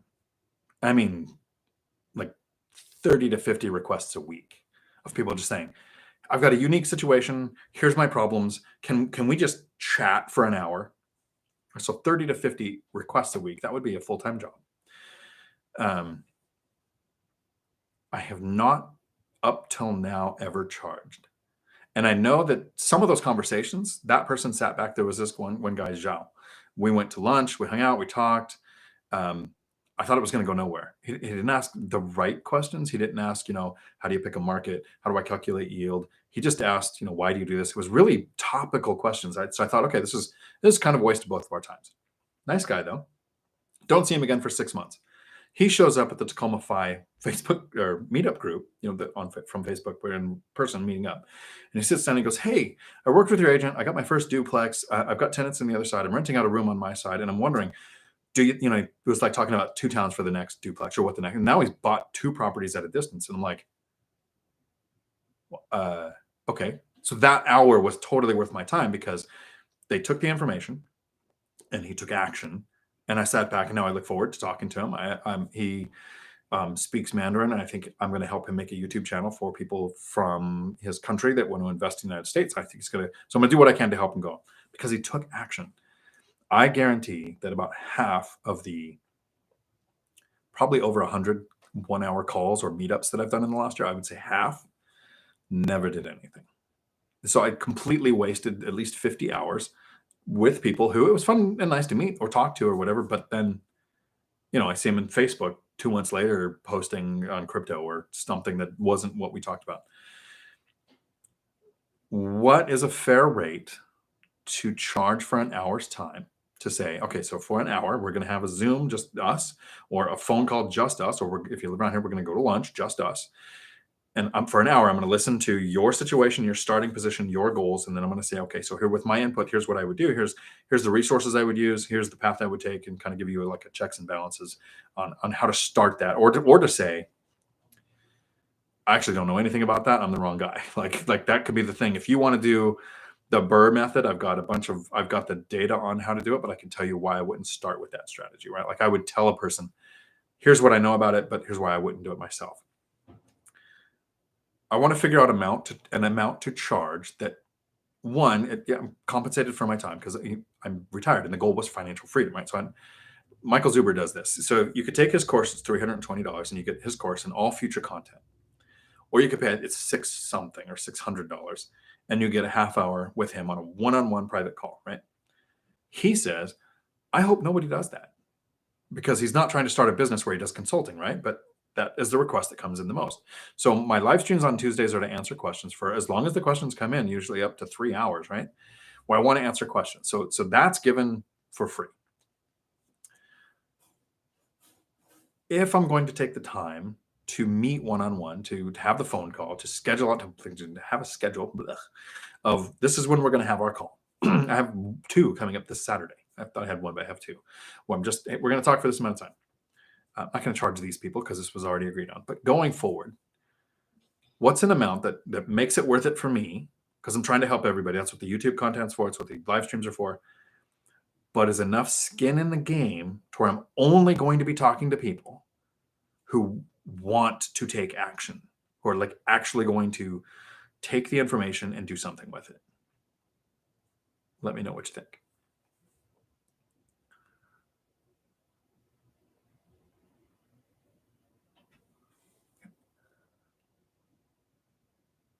Clinton, your blood thins after a while in the Phoenix area. I bet that's true. Rich, no, Thursday night is best. Okay. Rob, Arizona heat hurts your face, but cold hurts your lungs. So I've been in Arizona when it's like a frozen wasteland too. So the desert does go both ends of the spectrum. Chester, I like what I do, finance, and I do what I like for work. It makes work suck less than it otherwise would. So Chester, I loved my job. I got to play in trucks like they were go-karts. I got to use simulators and help people find great local jobs. Like every day was a good day. But it's a job. It's 40 to 50 or 60 hours a week of responsibilities. My position specifically, the stress was every Monday, Did I find enough students to keep the staff busy? Do I have enough staff to train the students? Do I have enough graduating students to satisfy the needs of the employers? Like all of that every day. I loved what we did, but the mountain of stress that's disappearing, I didn't even know was there. Monica, howdy. Question: do you have pets? How do you deal with sharing the property with pets? So this fourplex, all 3 other units have dogs. One has a cat. The tenants, the couple that I rent the other room to in my unit, has a cat. I have 2 cats. So I get to play with cats that I don't have to pay vet bills on, buy food for, clean out the box, whatever. That's their pet. I allow pets in my units for a few reasons. One, I never have to worry about if somebody's showing up with a fake, literally just printed off the internet that they found this morning. It's a service animal, but not a service animal, the emotional support animal, ESA. And 2, I have very little tenant turnover. 16 units last few years, but over 12 years, I've had 4 total tenant turnovers. One I'm dealing with right now where they moved out of the area, had one pass away, had one inherit a house. So I generally don't have tenant turnover. One just bought a house last month or moved out last month because they bought a house the month before. People with pets don't like to move a lot because even if the human moves, that's a relocation for that animal, right? So I deal with pets by allowing them. If it's a large or weird breed, I run it by the insurance. And if they're not comfortable with it, the tenant has to get their own insurance that covers that specific animal and then provide proof that they have it and maintain it. You can't legally say you can't rent here because you have kids, but there are 55 plus communities. So somehow they got around that. I wish you could. Kids trash everything. I've never had pet damage. Is that true? Have I ever had pet damage? I've never had damage that wouldn't have been there anyways, whether the pet was there or not. I'm sure a pet can tear up a door. A pet can tear up the trim around a door. So a couple $100, that's possible. But if you charge a $250 non-refundable pet fee and $25 a month for the pet, that will cover the damage to the door. If you have carpet, which you shouldn't, carpet is gross. Pets can mess that up too, I guess. So I haven't had to really deal with problems with pets. I liked pets when my kids lived with me. We always had pets. We've had Great Danes and Dobermans and an English Bull Mastiff and like the biggest dogs, which lead to biggest messes. But I travel so much that I don't want to have a pet going forward. It wouldn't be fair to the animal. But I have roommates. I get to play with their stuff. That stupid cat bit me though in the video. I was using it as an outro and it attacked my face. It's awesome. Didn't like the camera. Austin, howdy. I'm having to catch your live. Awesome. Clinton, that guy that quit his job to manage his rentals probably was so cheap he went broke. Or he had 14 rentals and was able to quit his job. And he just told everybody, yeah, I'm going to do this to do my rentals. And she took it as that means there must be hard. You had to quit your job. Like the goal for having rentals is to quit your job. Trucking landlord. Howdy. I'm counting down the months to semi-retirement. 20 left. Awesome. Congratulations. Leo. Howdy. Howdy from Monterey, California. I think I drove through there recently. Chester. YouTube Premium is worth it. Its weight in absolute gold. It's $12 a month, and it is amazing. I totally agree. Chikachu. Howdy. This is Dividends Dave, wife. Nice. You guys got awesome names. Dividend Jane. Nice. Nice to meet you. Hope your guys' purchase goes through. Let me know. I think Dave has my email. Let me know how it's going. Million. Howdy. Eli. Howdy. Do you have an early termination clause in your lease if a tenant wants to leave early? I do, and I generally make it another month's rent. I have terminated leases. Have I ever done it early? I have the clause in there. The guy who bought it was at the end of his lease. The one who inherited hers might have terminated hers. That was a while ago. So I have it in the leases. And I would usually say, if a tenant gives you 3 months notice that they're moving, you might not want to do that. You might just want to time it to where you get a tenant in there. So maybe have it in your clause where they have to pay your termination break or they have to pay the rent until you get the unit rented out. Because if you get it rented out quickly, then you don't have to charge them. What I don't want to say is have a clause in there. And if the tenant's super nice and they give you plenty of notice, don't charge them. Because then you can get caught with discrimination stuff. Because if, let's say, the first tenant was, not a photo negative of your skin color, and you didn't charge them, and then you charge someone else. Do you want to be in court trying to explain, well, this person gave me 3 months notice and was super nice about it, and I was able to find it, and then this one just left on Tuesday? Like, the courts aren't going to care if the person can say, it's because of my age, my gender, my marital status, my whatever, all the protected things. Have a clause. If it was, so I probably should adjust mine. I think my rent now just says, if you want to terminate the lease early, it takes an extra month's rent. And I put the amount in there. I should probably change it to where you're going to pay rent until I rent the unit out, like apartment complexes do. And then they usually just are not motivated to rent that unit out because they're collecting rent on it without having to do a turnover. But be ethical and try to rent it out. Sandy, howdy. Trucking landlord, I finally caught a live show. Awesome, I'm glad you're here too. Corby, greetings and salutations. Dividend Dave, hi Dion. Yes, the meetups are awesome.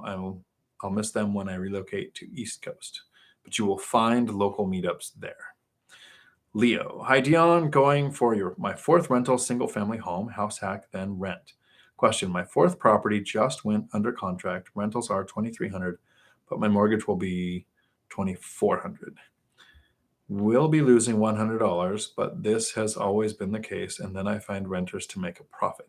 We'll keep you posted on how it goes. I'm 37 and working full time.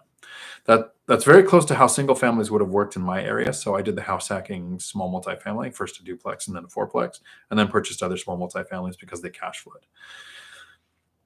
Rents have tracked up significantly in the last 2 years, but that, past performance is not a guarantee of future indications. Like what's going to happen next year isn't because of what happened last year. Rents might be flat for the next 5 years. What will happen to your investing if rents are $2,300, mortgage is $2,400, and then taxes readjust and your insurance adjusts, and now your mortgage is $2,500 or $2,600, and rents are still $2,300? That will be an alligator that you'll be carrying. It sounds like you're on your fourth one. You've got it figured out. So I understand when I buy my properties the first year, there's about a 10% cash on cash return. But by year 2 or 3, it's over 20% cash on cash because for the most part, rents have gone up and mortgages go up slower because the insurance and taxes changes. But that's kind of a bit of a gamble with those numbers. I would appreciate it if you let me know how it goes. A cost of living. Howdy. What are your next steps for portfolio? With raising rates, are you on hold and maximizing rents? $100 increase with number of units would be the same as buying another rental with low cost. Look at joining your local landlord association, WLA. Here is WA is like $100 a year. Have access to all forms and leases. Worth it right there, plus educational classes and meetups. So the local landlord associations might have the leases that you're looking for. So that's a resource I didn't think of. Thank you, Cost of Living, for putting that up there. $100 rent increase sounds great.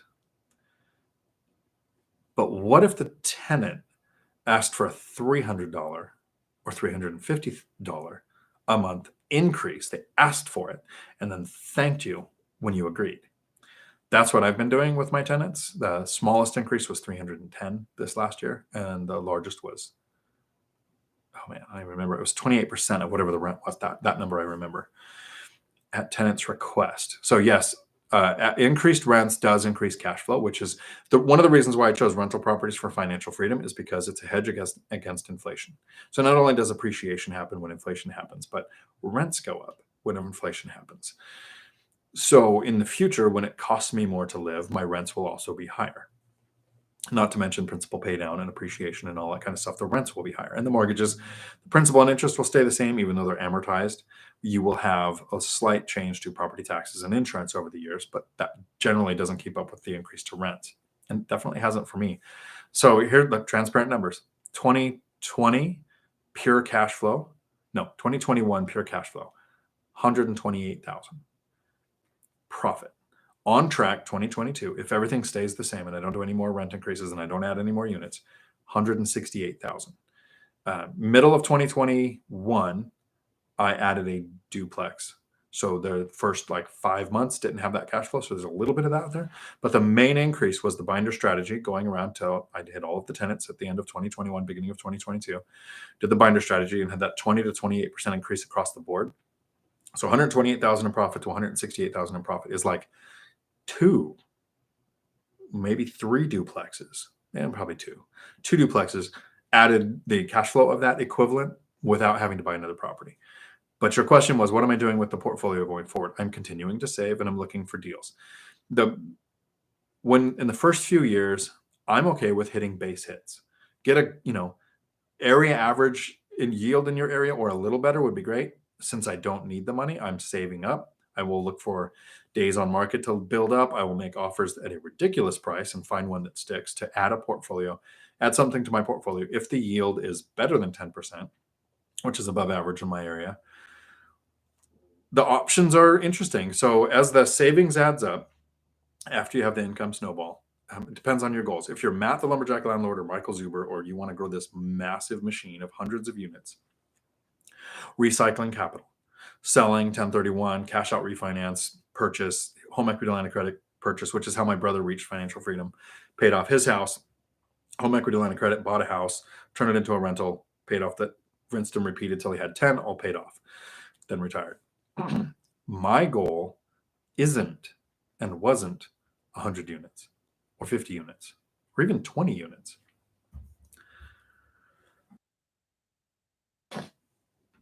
I'm at 16 rental units, and here are some options. I've saved up a few $100,000, and I could use that as a down payment on the next $1 million fourplex. I can use it as a down payment for 2 duplexes. I can purchase a house right now, single family house, all cash, or I could save a little bit more and buy a duplex in my area, all cash. Just add the cash flow. I could take the money and pay off 1 or 2 of the mortgages and increase the cash flow. I could sell my single family house, take the money, pay, so I can reduce the number of units that I have and increase the cash flow. I'm not sure. It's literally like I take the dice every day and I roll the dice to figure out what I'm going to do. Because this is a quote that I take from my daughter when she was like 16. She said, it's really hard to make a decision when all outcomes are positive. So there are levels of gradation where what is the best yield? What is the best use of my money? But once you're at financial freedom, where you don't need to look at price tags, you can travel and do whatever you want. You don't have to work. So the point where I'm finally just now getting to, that I'm trying to get you guys to, and some of you guys are probably past me on this. That's great. But I'm trying to bring other people to that point. I don't know which one I'm going to pick. It's a great but weird feeling. But I like the idea of a local landlord association. Christine, howdy. I'm here working, but with one ear to the live. Awesome. Would that binder method work if my tenant's lease is for another 8 months? Wouldn't it make sense to talk to my tenant 2 to 3 months before then? So perfect. Christine, I'm hoping you're still here because that is exactly what I do. In my area, in order to do a rent increase, you have to give 60-day notice. You only have to give 20-day notice to do a termination where you're not going to renew. But to do a rent increase of more than 10%, you have to give 60-day notice, even if the tenant's asking for the rent increase. I want to make sure I'm compliant with that law. So if their lease is terminating in 8 months, 5 months or maybe 5.5 months from now, I would have that conversation with the tenant. And I would say, here's the binder method, go through the whole thing. And then once they agree to a new price, the tenant isn't thinking when their lease ends. They're thinking next month's rent. We're negotiating the rent. So if they're paying $1,300, area average is $1,600, and the tenant asks for it to go to $1,500, you're going to do a $200 increase. So mentally, they're thinking next month, I have a $200 increase. You say, that's great. We've agreed to a new price. Let's give you 90 days. So at the 5.5 month, you say in that 9th month, 3 months from now, a little over 3 months from now, the new rent kicks in. You're satisfying, in my area, the 60-day requirement. So figure out what your area is. It might be more, it might be less. Seattle's 6 months, and there are some areas where you can do a rent increase as long as you give 20-day notice, like our termination is here. So make sure you're satisfying the local requirement, but then you're also looking a little more nice to the tenant, saying, we've agreed to a new price. here's a timeline that benefits you more than it benefits me, and we agreed to that. You don't have to say, well, we've agreed to a price, but I have to give you 60-day notice, so we're going to do that. I don't do that. I just say, so we're going to set this for 90 days from now, and then sign the new lease. But you're right, because if you wait 8 months and then do the binder, and then there's a requirement, you have 2 or 3 months at the old rate that you didn't need added on to that. Great question. And congratulations. Investing done simple. Yes. Could you please post your seller finance letter? I will put it down there. Perfect. The cost of living. WLA has local county chapter in Clark County. Okay, so I'm up Clark, Lewis, I think Thurston, Pierce. I'm a ways away, which enrolls in both county and state. Dion, know you're also in Washington. I am. But advice for others is to check local county and state landlord association for connection info. I would too. I tend to avoid associations, but if it's $100 a year and it gets you things like leases, sure. And if you're in some areas, it might help to have, if you're in, say, California, where the eviction moratorium that has been deemed unconstitutional is continuing, you might want a landlord association with a lobbyist down there to defend what's going on. So I'm sure they have a lot of good uses. Cost of living to Eli. I have a 1 month of rent fee to break the lease, just like me.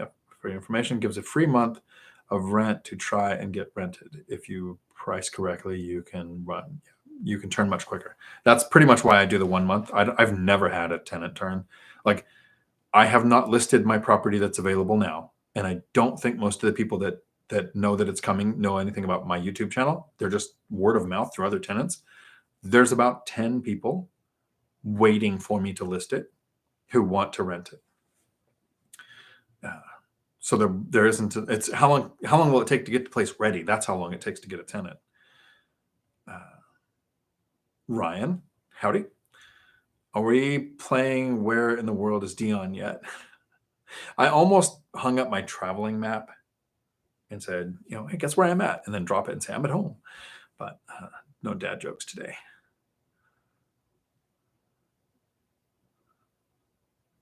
And then my chat moved, which I appreciate because it means more questions. And we need questions in order to make this last the full 3 hours. And I understand as we get towards the end, it's pretty late on the East Coast.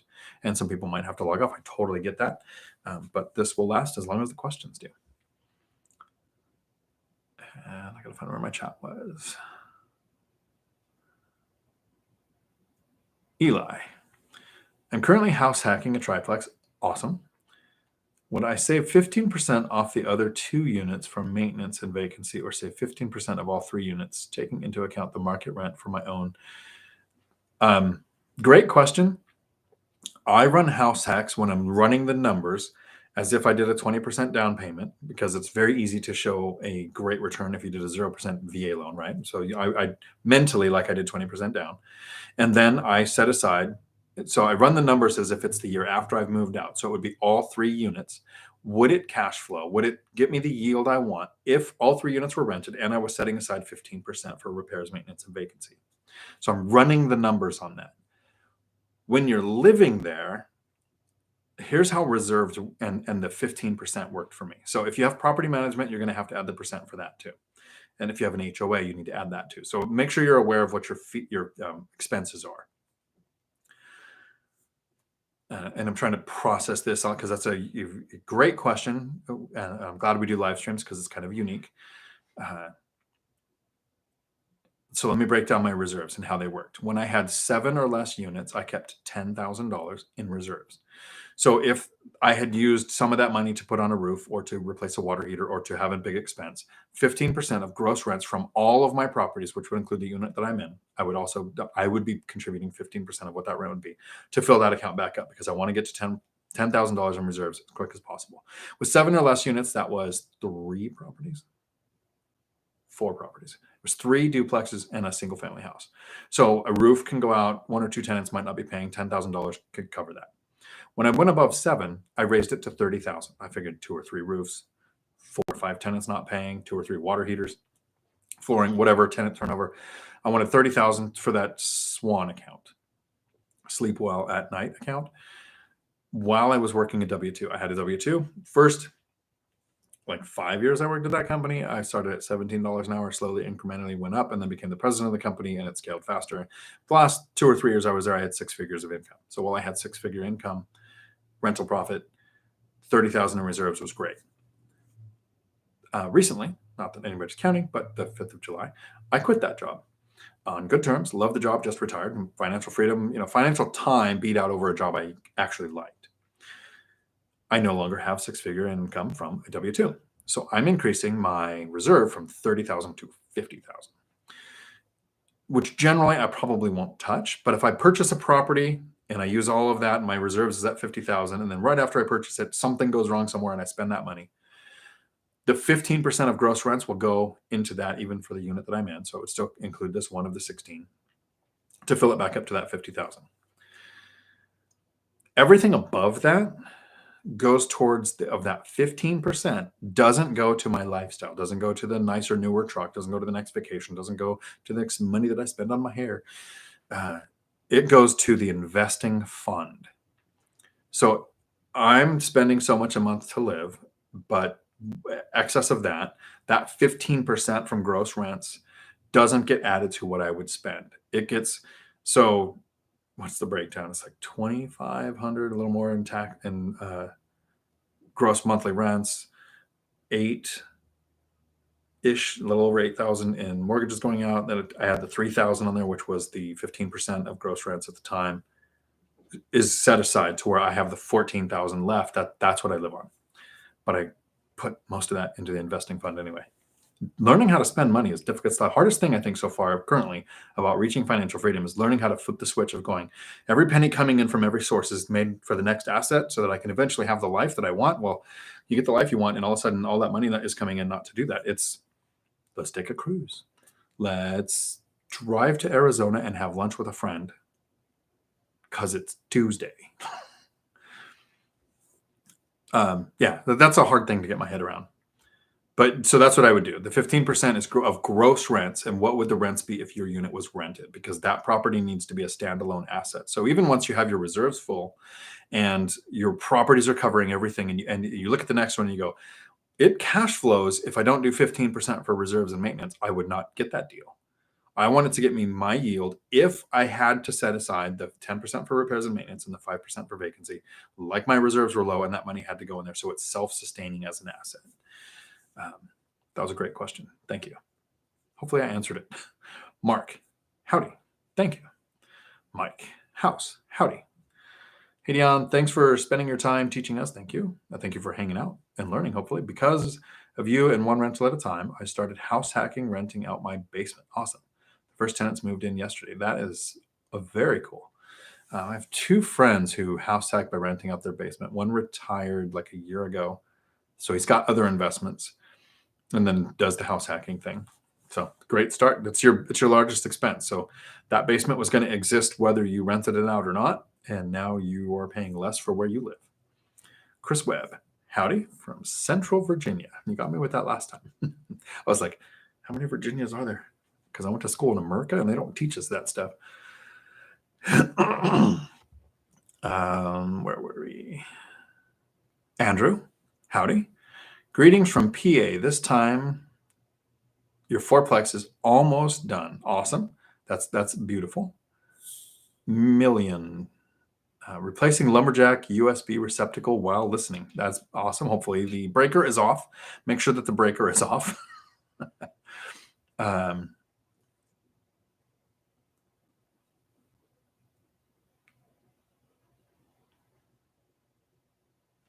Lumberjack Landlord is doing some product reviews. I saw one on his channel where he talked about electric outlets, and I was doing a tenant flip, and I usually just replace the outlets, and I go basically buy what was there, new covers, new outlets. They're a couple bucks each, right? So I watched his and I was like, that is genius. He does the square outlets. They look newer.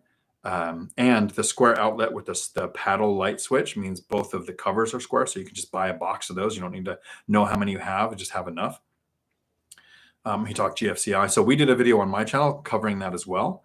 And I think it was great information. Some people have asked me if I'm going to do product reviews, and I will do some reviews on here's the lock I use, here's the light I use, here's the flooring I picked, here's the sinks I picked and that kind of stuff. But his are, he does the work. He's done 50 something basic rehabs where I have a handyman or a contractor do that kind of stuff. Yeah, so not so much. Product reviews, to get a good comparison, I would watch Lumberjack Landlords. He's got a playlist of those. Invest, LYH. Invest Lynchburg. Okay, cool. Howdy. The wife and I see a few $100 a month. It's a start. It starts with that. My house, the first year, lost money because I didn't educate myself. I didn't watch any podcasts, listen to any books. I literally rented to a friend because who can trust a stranger? Handshake with a lease, with no lease. Every mistake you can make, lost money. So if you're making money and you're just starting, that's awesome. It wasn't until year 2 when I got a good tenant and educated myself on how rentals work that I started making money on that first property. Tom Kine. What's your expected cash flow on the tenant turnover, and what's your expected yield off the current upgrade you're adding to that unit? That would take a bunch of math, so I'm going to have to make a video on that. Purchased it, was rented at $11.50 or $11.75. I forget, it's the sides of the duplex, and I forget which one was which. And the house was rented at 13 something. And at those rents at that purchase, it wasn't a great deal. But binder strategy to rents $14.60 on the duplex sides and much more on the house side, where cash flow was over 10%. It was a 17% cash on cash return when I ran that up at $14.60 each side of the duplex. Current area average rents are $2,200. So technically there's a cost to acquire because I'm spending money on flooring and the handyman is doing some other work. So I'm probably going to spend about a total of $5,000 on this tenant turnover because they're doing all the, I could do it, but I'm having him do all the electric. I'm having him do the paint, having him do the flooring, blinds. I bought the blinds, delivered them. I'll have to do the math, but it's a significant increase. So I'm spending about $5,000. Increase to rents is 22, that'd be 740. So the math on that, I'll do it on like a whiteboard day. But that's a good, it's definitely worth doing, and it doesn't suck, that's for sure. Tanisha, how do you find the average yield for an area? Takes 60 to 90 days, and there's 3 things that you need to be on top of to find the yield. First is figure out the area average rents. 1 or 2 weeks ago, my live stream, the first 30 minutes is me setting the rents, and I literally do it with Zoom, share my screen, show you, here's the websites I go to, here's how I found the area average rent. So you got to figure out the area average rents because yield will be based on what you can get for rents. Then you want to look at your rates. So you want to talk to your lender pretty much weekly, if not more than once a week, to figure out what current, like now, rates are if you were going to lock it in. And the third thing is then you figure out the price. But the price is usually what they are listing at. You need to figure out what they're actually selling for. So if people are listing them for $500,000, but everything's selling for $600,000 or $700,000, $500,000 is not the way that you run the area average. If they were listing them for $500,000 and they sit on the market for 60 days and then they're selling for $450,000, you wouldn't use 500 either. So you have to learn over 60 to 90 days what prices are actually going for in your area, what the rates are in your area with the lenders that you would work with, and what the area average rents are. So that's how I would get the yield. So yield is the finance term. In the real estate investing world, it's called cash on cash return. And the equation, in less than a minute, is annual profit divided by cost to acquire. So we are 2 hours and 5 minutes into the video if you want to watch this again. 2 hours and 5 minutes into the video. Annual profit divided by cost to acquire. Your annual profit is all of your rents and income. So if you have shared laundry, or if they pay for storage or something like that where you're charging money, all of that aggregate together, subtract out your expenses, which is principal, interest, taxes, insurance, HOA, property management, setting aside for repairs, maintenance, and vacancy, figuring out what percentages work for you. I do 10% for repairs and maintenance, 5% for vacancy. I self-manage, so I don't do property management, but principal, interest, taxes, insurance, repairs, maintenance, and vacancy. I do not buy in HOAs, and I self-manage. So take that money out of the rents. What is left every month times 12 is your annual profit. Cost to acquire is not just your down payment. It's again, an aggregation of down payment, closing costs, immediate repairs. Down payment, closing costs, immediate repairs. And I want to say make ready, but that's immediate repairs. So everything it costs to get that place ready to rent. Annual profit divided by cost to acquire. So if it costs you $100,000 to get a property and you profit $10,000 a year, that is a 10% cash on cash return. Nice round numbers that it will never be that price nice and round, but that's how you figure out the area average yield. And you do it over and over and over and over until it becomes second nature, to where you can look at a property and in 10 to 30 seconds usually figure out the yield. And to actually calculate it for the first couple of years, I would use the CDS rental calculator app. So a YouTuber who has a great channel, Chandler David Smith, CDS, made an app, CDS rental calculator app. It's free in the app store. You put in the mortgage, the percentage, the years of the term, 30, 15, whatever you're going to do, what your taxes are, how much your closing costs are, utilities, what the percent you're setting aside for repairs, maintenance, and vacancy, what your rents are going to be, and it calculates what your yield will be, what your cash on cash return, it shows you the amortization schedule. Very user-friendly app, free. If you're a BiggerPockets Pro member, they have all kinds of tools on their website, BiggerPockets.com, that you can use. But for free, that's the app that I use. Larry Weiss, howdy. Hello from Eastern Washington, Spokane, North Idaho. Nice. I just drove through that area. Went from Twin Falls, cost 84, up through the middle of nowhere. Tennessee. I've been using my 491k probably 401k from my previous job to fund my rental investments. Even with the tax hit, it's making sense. Everyone is criticizing me. Can you provide your thought? I'd like to retire in 10 years. Okay. Somebody who lives close to me, come over here and knock on my door if I talk too long on this subject. If you want to retire before retirement age, I hate retirement accounts. Before investing, I was maxing them out. Whatever I could do to put in there to avoid taxes, I thought was brilliant, right? And when I retired, when I'm a billion years old, the money will be there. It's locked away.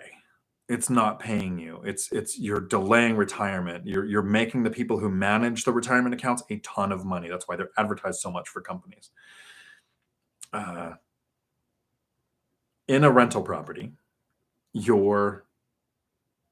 you're not spending the money to buy the property. You're taking it from the bank or from your account and putting it in the rental property. It's still yours. It's still there. You could sell, cash out, refinance, home equity line of credit. Like, the money is still there, just like it's in the retirement account, except in a retirement account locked away. Hopefully in the future, you're in a lower tax bracket, so you're hoping to retire broke. Hopefully the stock market is not in a valley when you retire. Like, you're living on hopium with retirement accounts. But I was maxing mine out. So in the first few years, instead of taking it out to invest, what I did is I used it as a reserve. Lenders will look at 50% of a retirement account as a reserve when you're buying property, so you don't have to save up down payment, save up closing costs, save up immediate repairs, and have reserves. That was that fourth thing I was looking for earlier, but it's not an expense. It's something you have to show. You don't have to tap it or take it out. You just have to prove that it's in there. It's seasoned, it's been there more than a couple months, and that'll count as a reserve. So that was one thing I did find to use retirement accounts for. If I had a bunch of money wrapped up in a retirement account now, I would pull it out and put it in a rental property, because in a rental property, it gets you cash flow now to spend, save, or invest. It gets you appreciation on multiples of what you invested. If you put $100,000 in the stock market in your 401k and it goes up 10% next year, you've gained $10,000. If you put $100,000 into a rental property and buy a $400,000 duplex and it goes up 10% next year, you've gained $40,000. So the appreciation game is better with leverage. It's dangerous if you over leverage, so you don't want to be too leveraged. So you maintain a balance. That's why they require down payments for most of this stuff. And won't do a home equity line of credit on 100% of the value. They'll do up to 80 or 60 or whatever the current metric is. But every month you have principal pay down where the tenants are paying off the debt. So you don't even have to pay the loan off. The tenants will do that. And your 401k, they say you want to invest because of the tax benefit. So you're not going to pay taxes now, but when you take it out later, it is earned income, the highest taxed income that we have. So the dumb thing I hear people say is, well, you just take your retirement account and you self-direct it to buy a rental. So you're turning passive income into earned income. That person's not stupid, but that action is stupid. take it out, pay the penalty. If you were lucky in 2020, they waived the penalty. So I emptied out my account and put all the money into a triplex, the one I'm doing the tenant turnover in right now. If your goal is to retire early, if you want to retire at the normal retirement age, then retirement accounts might serve a purpose. That I don't see it.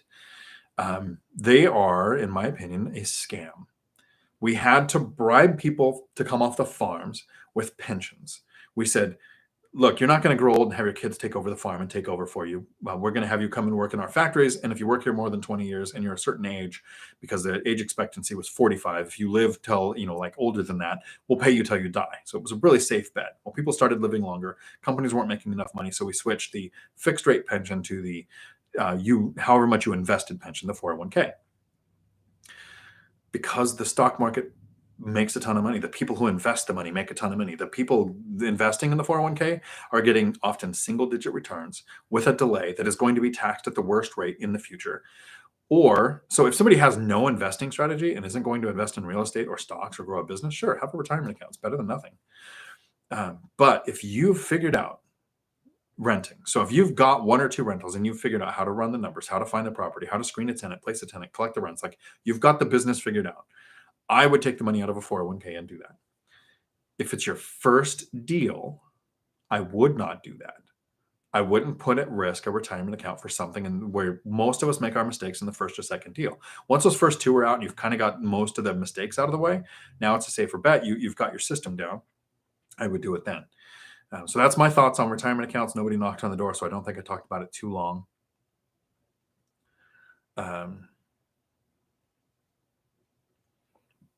To retire in 10 years or less, I still contribute for the match. Contributed until the 5th of July for the match because it's free money, right? It bothered me. I'm locking up money that's not paying me now.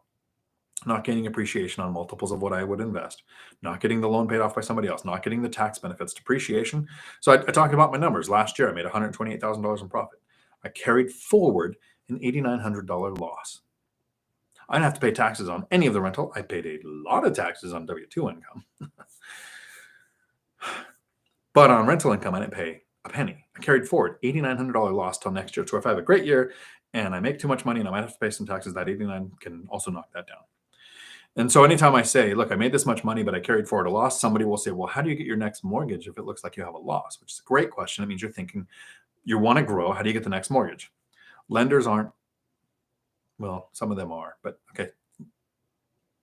I'll just say lenders aren't stupid. They take depreciation out of the equation when they're looking at your income to qualify you for the next mortgage. So it will show I made $128,000, even though tax-wise, I showed a loss.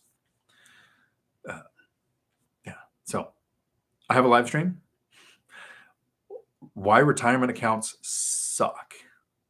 And this is super rare. There's 71 people watching right now, and there are 71 likes.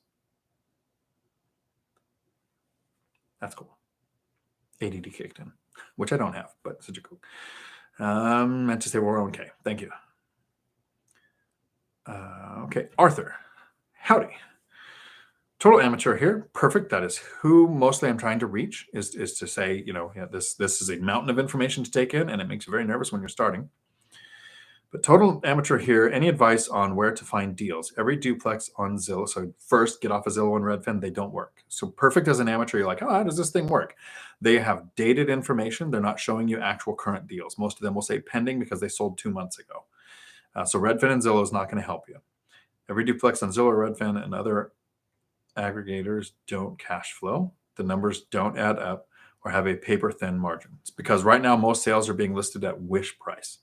People have duplexes and a lot of them are thinking, well, I probably wouldn't sell, but look at the price I can get, right? So I'm going to sell it at that price. So do 2 things. First, get with at least 3 different agents and have them set up auto searches on your MLS, their multiple listing service in your area. And have more than one agent do it because searching is nuanced. Even if I had full access to the MLS, I would have 3 agents with auto searches set up because each one's going to send me different deals. So don't even you have a rock star who's an amazing investor, an amazing real estate agent, you're not going to get all the deals from them. Have more than one set up auto searches. Let them know. And let them know you're an investor. So you're not going to have them touring 15 properties with you, because then they're going to want to sign it, and they should. An exclusivity agreement where you won't waste their time and then go with someone else. But if they're just setting up auto searches, you're not going to take any of their time until it's time to make an offer, and be ethical. If they send you the deal, have them make the offer. Get the searches coming from the MLS. It's more current. Watch days on market. In my area, none of the deals cash flow either. But I purchased one last year. I have a friend purchase one in November. We're finding the deals. Hers is a 18% cash on cash return, better than my deal from 2018, and she paid twice what I did. So knowing your rents, rates, price is important. But you watch days on market. For the last 2 years, this wasn't a metric we could use. We were in such a seller's market, everything sold over asking in hours. Well, now things are sitting on the market. So if in your area it was 5 to 10 days was area average, like they sit on there 10 days and they go under contract, you watch until you find the properties that are at 15 or 20 or 25 days, and you think, okay, so they want 600,000 for that duplex. I'm going to offer 4. Like, you should be embarrassed to offer so much lower than they're asking, because they listed it at wish price, and you're going to start the negotiations. They might not go for 4, but they might go for 450 or 5, where the numbers make sense.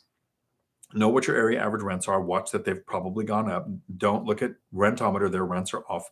In my video from, I think, last week, they were off by like 20%. They were 20% low. Learn area average rents in that video. Tenant turnover, how to set rents, was a live stream on a Tuesday. So if you look at that, the first like 10 to 20 minutes was me talking about here's how I'm setting the rents. And I did Zoom and actually shared the websites that I went to. So that'll show you how to find your area average rents, know what your rates are, talk to your lender pretty much every week. And then the price that they list at is not what you care about. Once there's a number of days on market, you can start making offers where the numbers make sense to your yield.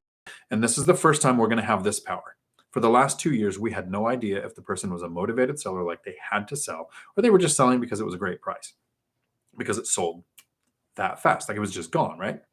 Well, now, if it's on average in your area, figure it out, 10, 5, 15 days, whatever it is, figure out what's normal. Then when it starts hitting more than that, 5 or 10 more extra days, or doubling your days, if you make an offer and they flip you off or ignore you, they were just selling because the price was great.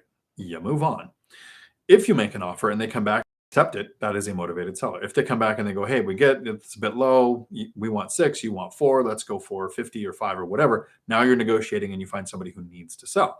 There are some people who want to sell because the price is right. And then there's other people who had a couple of twins and need more rooms, death in the family, changing jobs, whatever the reason is they have to sell. You want to be the person who makes the offer when no one else is, because their agent 2 months ago was saying, you're going to get so much money. Look at all the demand. Look at how fast these things are going. Interest rates changed. People's ability to buy has gone away. Some people's desire to buy has gone away, which, here's the great news flash for everybody. Rents are going to go up. People who have a 780 credit score, who have $100,000 saved up, can't qualify to buy a house, because prices and rates put their loan to value, their debt to income ratio, there's something above the threshold. So thinking people who want to buy a house, who can't qualify, who have a 780 credit score, who have a 6-figure income, who have reserves, are now renters, increasing demand on rentals on a limited supply. So rents are going to continue to go up.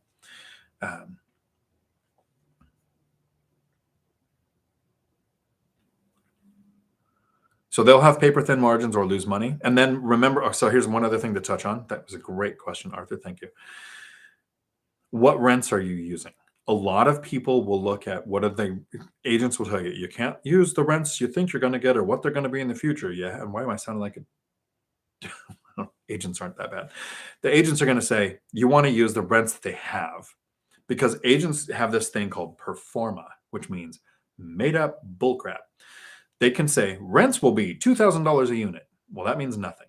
You can look at their leases, and right now they say rents are $1,100, but should be more. Well, you need to learn the area average rent, and then I estimate about 10% less than that. So if area average rent for a 2-bedroom in your area is $1,500, I'm going to look at $1,350 is what I can get. Will my numbers look like, even if it's rented out at $600, I would look at $1,350. because one of two things will happen. You'll use the binder strategy and get to within 10% of the rents, or you kick the tenant out and you rehab the place, so you spend a little more money, and then you get area average rents. So that's why I go 10% less. I hope that helps. And I'm here every Tuesday to answer questions, and I usually put my email in the chat towards the end. So if you ever have questions, you can email me. If you have questions you don't want to ask in a public format like this, but I appreciate it when people come to the live and ask questions like that, because it helps me narrow down the information to share to help somebody, because I guarantee somebody else was helped by the information from the question you just asked. Tennessee meant to say 401k. Thank you. Tom, it would be great to hear Dan's story. I would like to do a Zoom with Dan. Trying to figure out when. He retires in 30 days. Should probably do it before he retires. Do one now and then do one like in 6 months and say, hey, what was this like? A cost of living. Arthur Silva, look for the value add, know your market rents, your value add too. So you can do things like, great point, a cost of living. I purchased a duplex that had 2 bedrooms and a den on each side, which really was 3 bedrooms. One just needed a wall. And so you purchase it. It makes sense as 2 bedrooms with a den, but it really makes sense. I think it's my best performing asset now with 3 bedrooms each side because it was purchased as a 2-bedroom. Many self-landlords are way off on rent. Very true. Run the numbers with market rents, not current rents. Very good point. I heard a smart person say that one time. It may take 2 years to get rents up. It could a little sooner than that if you use the binder strategy, but planning for 2 years could take. Most deals, if you purchase it and then you look at it 5 years later, you look like a genius. It's even if you bought in 2008, peak of the market before the crash. Rents went up in 2009 and 10 in Class C and B areas. In Class A areas, they did dip, so it looks like rents went down in 2009. But C and B, there was more demand because a lot of people went through foreclosures. They weren't renting Class A apartments. They went to Class C and B, which increased demand and increased rents. So if you looked at 2013 to a deal you paid in 2008, you look like a genius, even if you purchased it in 2008 before the biggest crash in my life. 5-year time span. Chester. Liquid courage. I've never seen water that strong, though. Well, they call it hard water, right? The cost of living. That's why it is so important to know your numbers. It very is, very much so. Entrepreneur Miner. Read the E-Myth if you want to start a business. Not enough people spend time planning at the beginning. For financial independence, you need to focus on franchise model. Repeatable and scalable. I agree.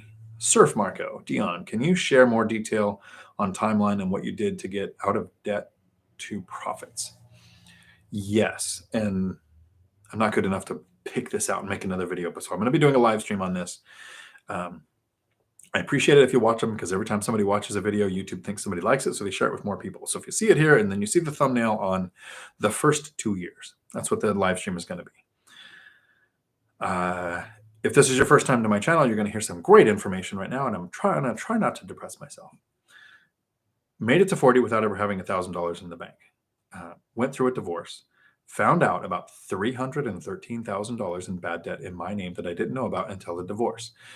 Was able to, had this magic moment when I was talking to one of the debt collectors where I said my ex filed bankruptcy, which made our debt my debt. And now I had all this debt. And I was like, yeah, I'm not sure what to do. I work in law enforcement. I'll make a lot of money. So I need to figure out first, who are you? How do I make the payment? What do I owe you? Right. The guy said, do you plan on filing bankruptcy like your ex did? Which I didn't, because in law enforcement, that means you're probably more susceptible to taking a bribe. You have financial, it's a career killer, right? So I was going to try to figure out how to pay over $300,000 in debt. Wasn't making, I think, $48,000 as an officer at that point in time. So this was a lot. It was a very rough year. He said, because if you plan on filing bankruptcy, we'll take 20% of what you owe. And I was like, that's a thing? You'll just take less? And I said, well, I've thought about bankruptcy, and I did. I thought about it, and I dismissed it. So I was not disingenuous. I actually said the words. I thought about it. He said, cool. So 313 turned into $89,000. It dropped. There was like the Discover card, a dentist, and an apartment that we rented in Olympia that I didn't know that we had, which is great for the ego. Those 3 debts wouldn't go away. Had to pay them. But everything else took like 20 to 30% total. So if I owed them 10 grand, they took 3. And we're good, and the debt went away. So $89,000 in bad debt was my starting position.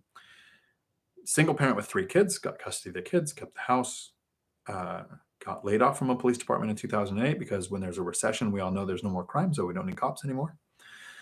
Went to work for a company called Oak Harbor Freight Lines, making about $115,000 a year as a local driver. Thought I'd landed on my feet. I doubled my income from working in law enforcement.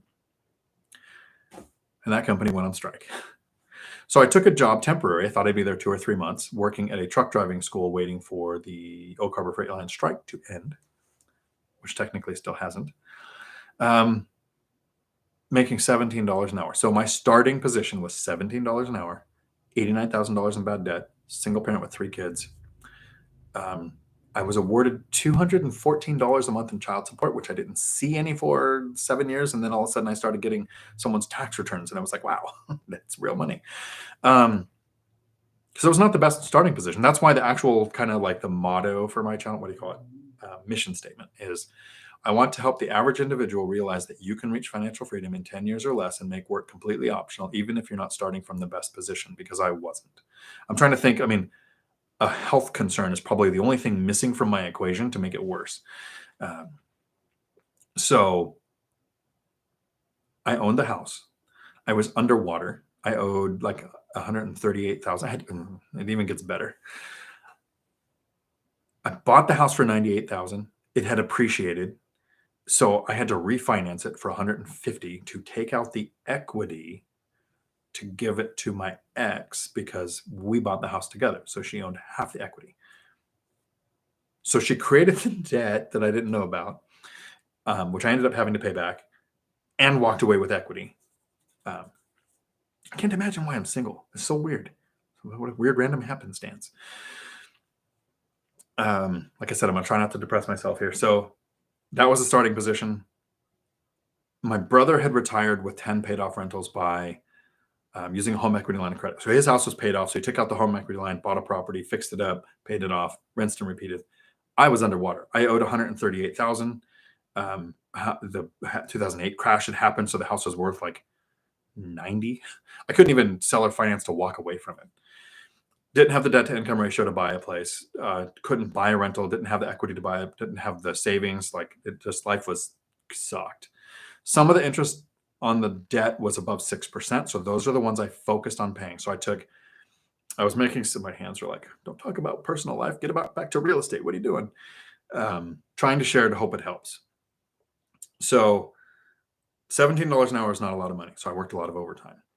I was playing World of Warcraft, which I'm retired now, getting back into. So if anybody plays, let's get together.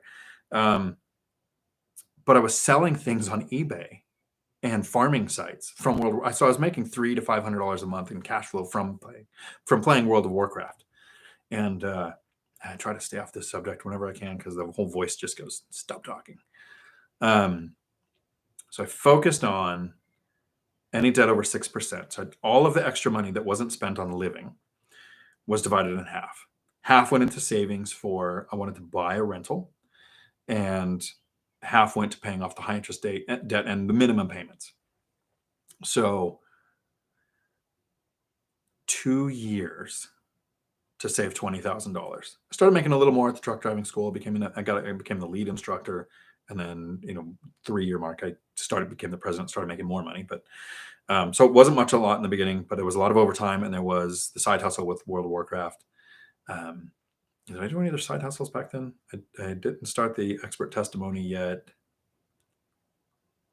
Didn't do the affiliate marketing yet. So yeah, that was pretty much it. But it took 2 years to save about a little over $20,000. Wanted to buy a single family house, and none of them cash flowed. So I had paid off a couple of the bigger debts. Here's why it took 2 years. I rented out the house and moved into an apartment. This was based on the advice of a lender. The lender said, look, if you have a rental, once you have rentals and you have 2 years of rentals, like your brother does, you can borrow as much as you want. As long as you can save the down payment, you can buy anything. Nobody cares about your debt to income ratio because they're going to look at the rents on the property you're buying. Some conversation close to that. So I thought, I move into an apartment, rent the house out for 2 years. That will be rental income on my tax returns. And then even though I have a bad debt to income ratio, I worked on my credit score. It was pretty low when I found out about the debt, but luckily there were no late payments or anything yet. So I was able to do this, even negotiate down the prices, didn't impact credit score. At 2 years, single family houses didn't cash flow. So I purchased and this was luck, basically finding, I don't know how, because I have a friend. I like the guy. He's a good friend. He has over 30 rental units. He's a real estate agent. He was my first agent. I figured he's an agent and an investor. Here's my mentor. Mistake. Number 212. He didn't invest in small multifamily.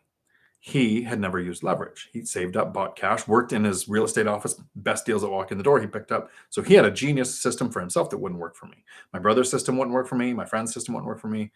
So the first few small multifamily that my friend had me making offers on would have bankrupted me. So your agent, and even if they're an investor, might not be your best mentor because they don't have your resources, goals, timeline, skill set, strategy. Luckily, I didn't get those. I was outbid on bad deals. Found a duplex, did a 5% down conventional because before 2015 you could do those, and you're starting to be able to see those again now. Didn't use FHA because I wanted PMI to go away without having to refinance. Didn't use my VA loan because I wanted some equity. I didn't want to have 100% because I was underwater on the house when I started. That was a fear of mine. I wanted an equity position, even if it was just 5%. So the 20,000, a little more than that, was the down payment, closing cost. Used my retirement account, left 2 from law enforcement as my reserves, which is now empty because it's working in a rental. Moved into the duplex, reduced my housing cost from $1,500 a month to $300 a month. House started the cash flow, got a good tenant in there. Went into Section 8, got better rents. That was the first tenant inherited a house, not the friend that was the problem, but the better tenant that I got in there inherited a house. When she moved out, I put Section 8 in there. So that started the cash flow, $500-$600 a month. My rent decreased, my pay increased. So at that point, I still continued to do everything over 6% interest was paid off, focused on with half of my savings. The other half was saved. It took another 2 years to save up an actual 20% down payment on a duplex because the cash flow starts to come in from multiple sources. So that's the first 2 years. Finding out about the debt, structuring which ones I'm going to focus on paying off because I can get a better return by investing than if it was 6% or less. If it was 6% or more, it made more sense to pay it off. Yeah, so if you have not so great a starting position, I'm hoping that my story helps you figure out you can do this. Look at that. The emotion's gone from my voice. I feel better. I need to pour some vodka. I mean, water, if you're watching from home.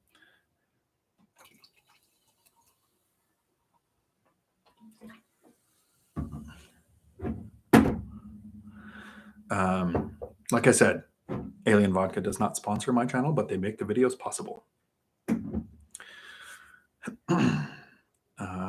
Where were we? More detail. Thank you, Surf Marco, for that question. I hope that helps. Trucking landlord, $500 an hour. Whew. That's way too much. Oh, maybe. It's a good number. Yeah. It's a good number. I think that's too much. It would be good because it would limit it to people who are really serious, but I would feel like I was taking money from somebody that amount. So, okay. A cost of living. Entrepreneur has 3 faces. You have to recognize your strength and which deficiency you will hire for. Absolutely agree. You are the entrepreneur, manager, or technician. Great book. Agreed. I like that. Dan Hunter. Howdy. I had my property manager try the binder method on a tenant. They're on month to month at $750. Market rate is around $1,000. Tenant said they want a slew of updates made. Yeah.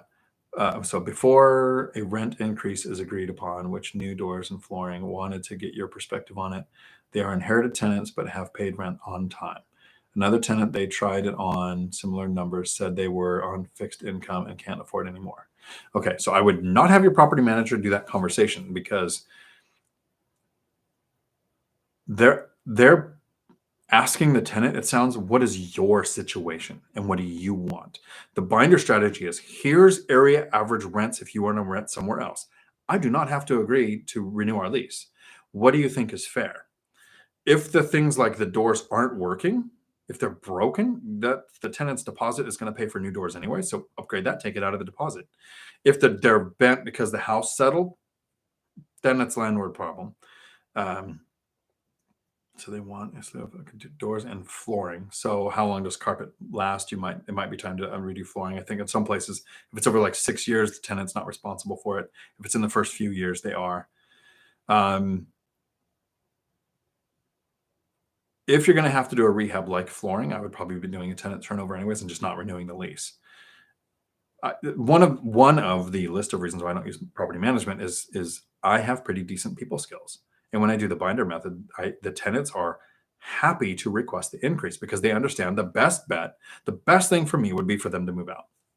If I get to do a rehab and I'm going to get these new area average rents and I'm going to make a killing and profit, but I don't want to displace the tenant. And I tell them I'm lazy. I don't want to do the rehab because that's what a tenant turnover is.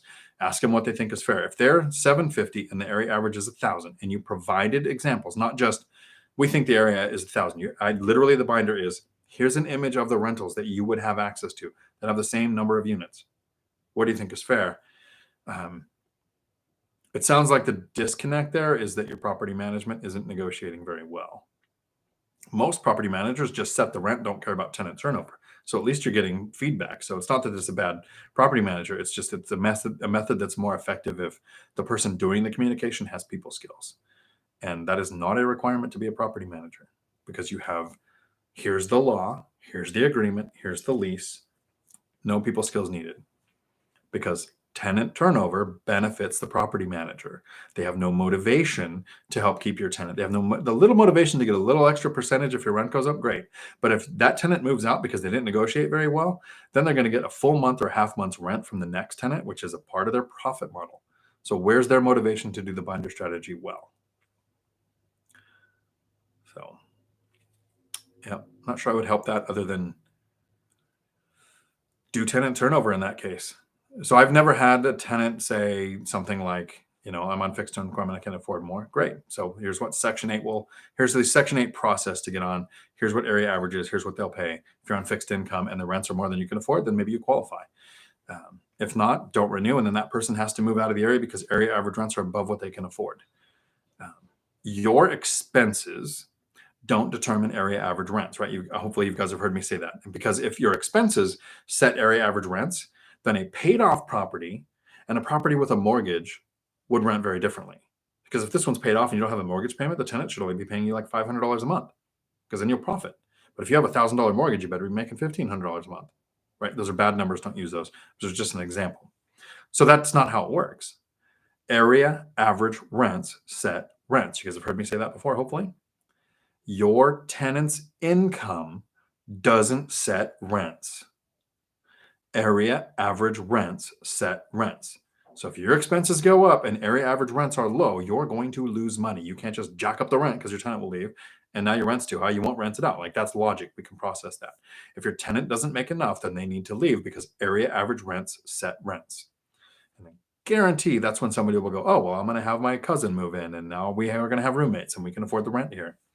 You are running a business. Be ethical. Don't rip them off. But don't lose money because if area average rents are 1,000, property values are going to justify that. The county tax assessor is going to come to you and go, okay, great. Here's your new tax. This is what your new insurance is going to cost. Your expenses are going to go up. And if you're going to say, well, we're going to leave the rent there because the tenant doesn't make much and they're on fixed income, you're going to lose your business in a few years. New owners will come and kick the tenants out in a higher rent situation. Buddy 3, howdy. I'm having trouble finding properties that numbers work on. Please give suggestions on how to find a property that cash flows in current market condition, interest rates, etc. So that's a very common question. I believe it's the third time today. So that's good. That means it's the thing that's the front of mind, front of people's minds. So I need to make a video on how to find deals in the current market. Know your area average rents, study them, know what they currently are. Talk to your lender every week to figure out what the rates are, right? Because they change so often. You want to know if you locked a rate today, what would you be paying? The third thing is ignore the list price. That's the wish price for the seller. And there's two things that can be happening. That person goes, I don't really want to sell, but prices are so high. It's a lot of money. I can do something with that money. They have a plan. You'll never know what it is. And so they put it up their wish list price. And 2 years ago, they would have got it. Last year, they would have got it. Now interest rates went up. So the buyers are disappearing. They might not get it. And they're just going to leave it on there for a while and then maybe take it off. Or that's the first thing that happened. The second thing that can happen is somebody has to sell. They had a death in the family. a couple of twins born, changing jobs, got to move, whatever the thing is where they have to sell. So they list because that's what the agent says. Here's everybody's wish list price. We've seen this appreciation. You are going to watch days on market. This is how you find a deal in current market conditions. If properties were in my area on the MLS for 2 to 4 hours and then under contract with it by the next day, if they're on for 3 days or 5 days, I started making under asking offers at numbers that made sense to me. If in your area they sat on the market for 5 to 10 days, now you watch for 20 days on the market. You're going to watch days on market, and as they pile up longer than what is normal for your area, you're going to look at ignore the price. With these rates, these rents, and these rates, this is the price I would need to do. You find the price. Ignore the list price. I will get the return I want at these rents, and these rates if I offer this price. And then you make the offer. Like if they want 600,000, you offer 400,000 or whatever number makes sense to you. You should be embarrassed by the amount you're offering. You should be like, oh, that's really low. They're going to freak out. But you make the offer. If it's a wish price and they were just going to sell, if they got it, they're probably going to ignore you or flip you off somehow. If they have to sell, they might not go, okay, 400 sounds good, but they might negotiate. Now you've got that motivated seller. We've never for 2 years been able to tell if we had a motivated seller or not. You finally now have it because the unmotivated seller might not answer. The motivated seller is going to negotiate or accept your offer. That's how you find a deal in current market conditions. I'm actually more excited about current conditions because we're finally able to find that motivated seller. Water.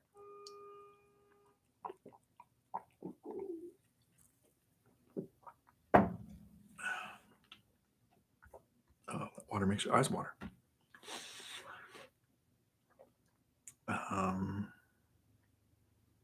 So thanks for that question, buddy. That was a great question. And then my chat moved, which is good, which means more questions because we've got a ways to go still.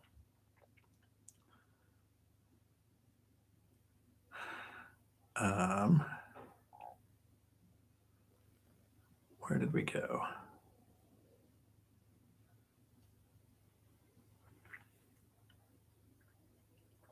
There we go. Okay, Chester. I'd say $500 an hour. So 2 people at $500 an hour as a rate to charge. It requires saving up a little bit and committing to what someone learns. Basically, it's someone paying you to be their hybrid mentor accountability buddy. Okay, $500 an hour. So they could, okay. Levi, I wouldn't say a fair rate is $0. Don't do it if you have to be paid to make it worth doing. If you have to charge in your FI, then it's not fair to you. Okay. I would say a fair rate is 0. Don't do it if you have to be paid to make it worth doing. Okay. So I get what you're saying, Levi. The thing wasn't to make it worth my time. It was to make sure I have somebody with skin in the game because I feel like I wasted 50 hours with people who were never going to take action. So I need a number that weeds out the people who aren't going to take action.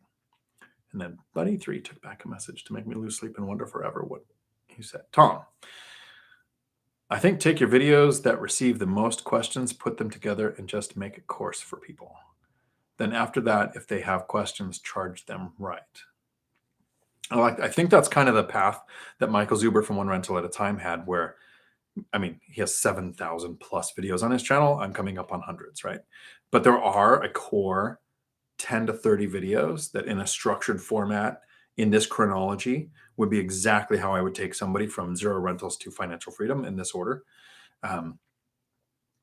So when I make a course, it's going to be something like this. I'm not going to take the ones from YouTube to make the course. I'm going to take those and then I'm going to make videos for the course in that order in teaching style. I use the Pimsleur method for teaching, which is a really simple way to get people to retain information, even if they have memory issues. So do the course, have that set up, and then Michael Zuber does $320 to take his course. Lifetime enrollment, you get future content when it's added. 600 or 600 and something for also getting time with him. So maybe it's an addition to the course, then you narrow it down to the people who are definitely going to be taking action or have the information to take action. Because, yeah, I wouldn't want to take $500 from somebody who I was like, okay, here's how a rental, like I'd have to Barney style break it down. I want somebody that knows at least how to find the cash on cash, how to calculate yield, how to, the basics down, and then really refine in their market with their resources, their strategy, and their goals. Here's my deepest dive into what that person should do. I think that would be the best benefit. And you're not going to have any of that from the person who's just starting out. That's where these live streams, I think, are perfect. That's great. Thank you, Tom. Larson, what do you think of DSCR to get started? I inherited a property. I'm thinking of a cash out refi, then DSCR. I If I was able to save the down payment sooner, I think DSCR would have got me on the property ladder sooner than waiting because my debt to income ratio and my income were the problem. Like I had a not terrible credit score. It was not 700 at the time, but it was above 650. And the goal should be 740 or better for the best loans. And your credit score is considered during a DSCR loan. So I'm a fan of DSCR. I really like that Convoy home loans will go up to 8 units with 30 or 40-year fixed rate debt. I mean, you get a little higher interest rate, but if it's going to be the thing that gets the deal, I don't care what the rate is because it's three things: rents, rates, price, right? Um, yeah.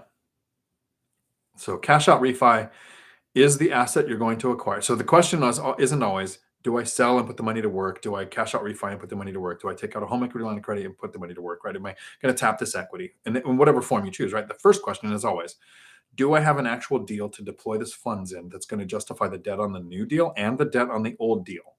Because you're going to limit the cash flow or increase the payment on the asset that you already have that's existing. I think in my area, the average is, I mean, you have a deal, you know that you could get, now the refi makes sense to get the deal. If the numbers work. And Larson, I don't know if I would do it on your first or maybe second property, kind of like retirement accounts. I wouldn't want to put that at risk on your first or second deal when we tend to make most of our mistakes. I would look at your third or fourth rental, then putting your house at risk, sure. But not so much in the beginning. Amafid, howdy. And in case I missed it, because my memory's great, howdy, Larson. $200 an hour seems fair. Okay, thank you. Larry Chong, howdy, thanks for coming. Do you have leases for your current units, 2-room rentals? Are they single occupant only, month to month, or annual? Keyless locks on each bedroom doors. Any difference operationally, room rentals versus unit rentals? So I do keyless locks on all exterior doors. In the unit I'm renting, there are coded locks on the bedrooms. So the tenant has theirs inaccessible. I have mine because I'm gone all the time. Also, our low camera on the exterior and in my room when I'm not there. Only homes. But I do year leases or 2-year leases. I try not to do any month to month because there's two things that lenders look at when they're considering your debt to income ratio on those conventional loans in your name. Not the DSCR won't count, but when it's in your name, they're going to look at the rents of the properties you have. But the one or two of the lenders I've talked to, for them to consider the rents of the property you are purchasing, they want to see at least 3 months remaining on most. They've never defined most, but I'm guessing it means more than 50% of your existing rentals. And with month-to-month leases, you never have more than 3 months remaining on a lease. So I would prefer 1-year leases or 2-year. The 2-year because I don't want to deal with tenant turnover, and it helps the lazy. But the 1 year helps me always have it, generally at least 3 months remaining on leases, so that I've never had a debt to income ratio problem after the first 2 years of investing. The rentals, I don't rent any by the room except for the unit that I'm in. So that one has, the coded locks inside. The other properties, even the ones that have roommates, I don't have interior. They just have regular locking ones where you could open it with a coin or the metal tool. And I see that we have Porn came in that Lumberjack deleted, which is great because I have this set to you have to be a subscriber for more than 5 minutes, which means they found a way around the system. So I'm not sure what the fix is for that. I'll have to come through later and report them. Hopefully it doesn't matter. There's just a bot. I'll just create more. So Larry, that's how I do that. Invest Lynchburg. Hit the like button. Every time you hit the like button, an angel gets its wings. Tom, the chat made it through the Clint. Do an auction for your time, then donate the money. If it gets out of hand, do a lottery. That was what I was doing for tonight on the giving away an audiobook. So people who have been around or are here now, this is at the 2 hour and 51 minute mark. Not in the current comment section, but in a couple of days, in the comments below, I am going to roll this. This is the Dice of Doom, and find out who wins the Audible book. So the goal is that you're going to pick up an Audible copy of my friend Michael Zuber's book, One Rental at a Time. If you already have it, you can pick a different audiobook, like hopefully something. It can be anything you want, but I'm hoping, Rich Dad, Poor Dad, Cash Flow Quadrant, Set for Life by Scott Trench. There's some book like that that'll help you on this path. In the comments below, I'm going to give away an audiobook. I wish I had my 100-sided dice, but I only have the 20. And I'm trying to figure out what I want said in the comments below to win the audiobook. Tell me in the comments below how long until you retire early.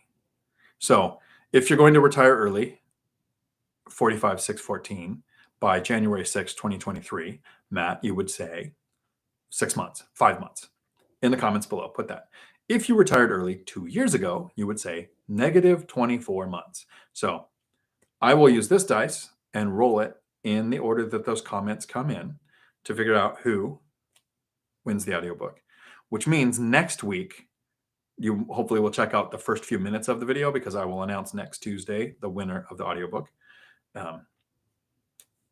Thank you. And Dividend Dave. I almost bought an investment property near the cemetery, but there would be too much noise complaints on account of all the coffin. I like the meme, house for sale by the cemetery, and it's always a sign that says quiet neighbors. Nice. Tom laughs. Lumberjack Landlord. Howdy, Matt. I was boycotting this live stream due to Dion retiring so fast. Couldn't stay away. Nice. Tom. Hi. DJ Gaines. Howdy. Eli. A cost of living, you state you charge 1 month of rent to break the lease. Can a tenant forfeit their security deposit to substitute that fee? So they probably can. It comes out to whether you would agree to it or not, but there would have to be enough of the security deposit remaining to cover that fee. So you can keep track of what is you can legally deduct from the deposit. Things like your time to clean it doesn't count. Check your local laws on what your rules on what you're allowed to charge out of the deposit. If there's enough left, sure. You just have to give them an itemized, this is the prorated amount of your rent that was not done. That's how I would do that. Tanisha, thank you so much for your info. Thank you. Appreciate it. Tom, product review on the blinds for the windows. Yes, and where I had them cut at. Find your local place that has a person who knows what they're doing. There are, within driving distance of my rentals, probably 6 or 7 Lowe's and probably 6 or 7 Home Depot. I tend to avoid Home Depot at all costs. In my area, they might be different in yours, but in my area, they avoid eye contact and don't even want to show you where something is in the store. The Lowe's around here, they tend to make eye contact, say hi, ask if they can help. And one in Lacey, Washington, has a genius when it comes to blinds on setting the right amounts, giving me a quick class on this is how you do the length. I've done vertical. So yeah, there's probably a video coming out on that, but know your local area on where to shop. Jimena, hola mija, ¿cómo está? Thank you. Nice topic this evening. Laura, can I request your property manager to incorporate my tenant screening criteria to her tenant screening criteria, or is that not an option because I have a property manager? So you have negotiation power with your property manager. You can't tell them how to run their business, but you can vote with your feet. If you don't like what they do and they won't take your tenant screening criteria into account, then you can use a different property manager. You're not locked in to work for them for life. Millennial Mike and I did a video on selecting or managing properties at a distance, and he actually talked about how he chose his property manager and how he make sure his property manager is doing a good job, and if they aren't, how he would select another one. I forget the name of the video though, but if you look on my stuff, I think it was fairly recently.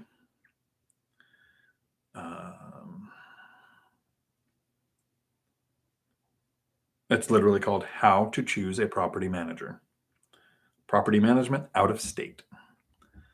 So that should help, Laura. That's what I would do. Check out that video. But yeah, so ask if they'll incorporate it and tell them, if they don't, then you understand, but you're going to be finding a new property manager. My brother has a property manager for about half his properties. He self-manages some. He's got some property management, and I can't stand his property manager.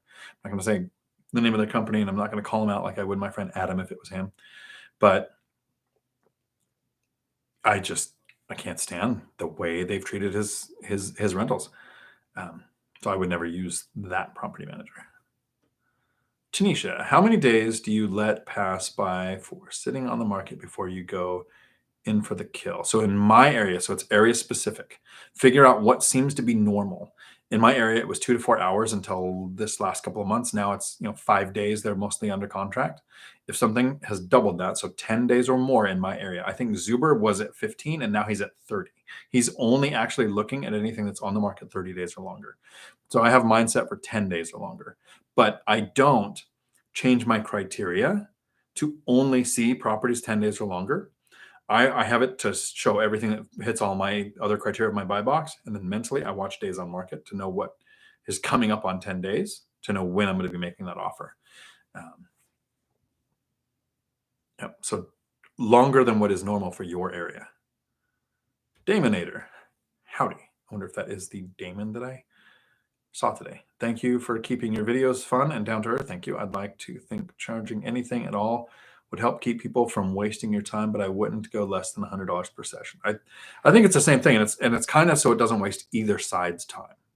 I mean, if you go on YouTube and you find somebody who's actually trying to share, here's how I did it, here's how you can do it, and they literally say things like, please come, please ask, and I want to answer your questions. It seems like reaching out and saying, hey, can we have a 1 hour call? It'd be totally normal, right? But the person who's just on YouTube for a few minutes and sees it and goes, oh, this guy answers questions. Can I ask you like an hour's worth of your time? There's no productivity for either side there. So I'm trying to find the number that works. It might, I think, end up being here's the course option with the time. And then, 3 hours of live stream every week too, which doesn't cost anybody anything. I do like that when you get a super chat, even if it's tiny, it tells YouTube, hey, there's people that watch your content, people who interact with your content. There's actually somebody who put in money, and so we're going to show this to more people. So there could be. No, I wouldn't do it through YouTube. Million. Dion, using the lock you recommended in each room, planning to rent by room for Furnish Finder when I move out to my duplex in September. Great. I can see in 8 years I may have a work optional, but I still don't feel or believe at 100% I will have multiple or monthly income. I didn't see it.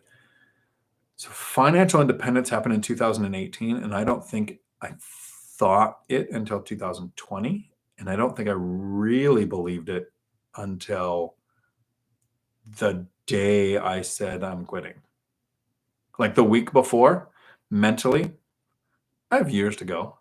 The day of, I was like, wow, I can't believe I didn't do this 4 years ago. Once the income snowball kicks in, that's the thing. We've talked about this, me and the three amigos. In the first 5 years, the hardest thing is patience. So if me or Matt or Mike or Millennial Mike or somebody, lost everything somehow and started over, we have the mental knowledge. Here's the timeline. These are the steps I'll take, and this is when it will kick in. Like that confidence is there.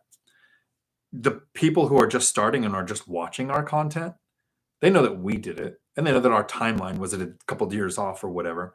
So you don't have that confidence that it's going to happen, but it will. It's there. So I'm hoping you update me when you hit the income snowball and you realize, wow, this is a real thing. Elise, howdy. Fire me, please. Nice name. Thanks for sharing your personal life. Very inspiring. Thank you. Hoping that it helps. Not easy to do sometimes. Need more water.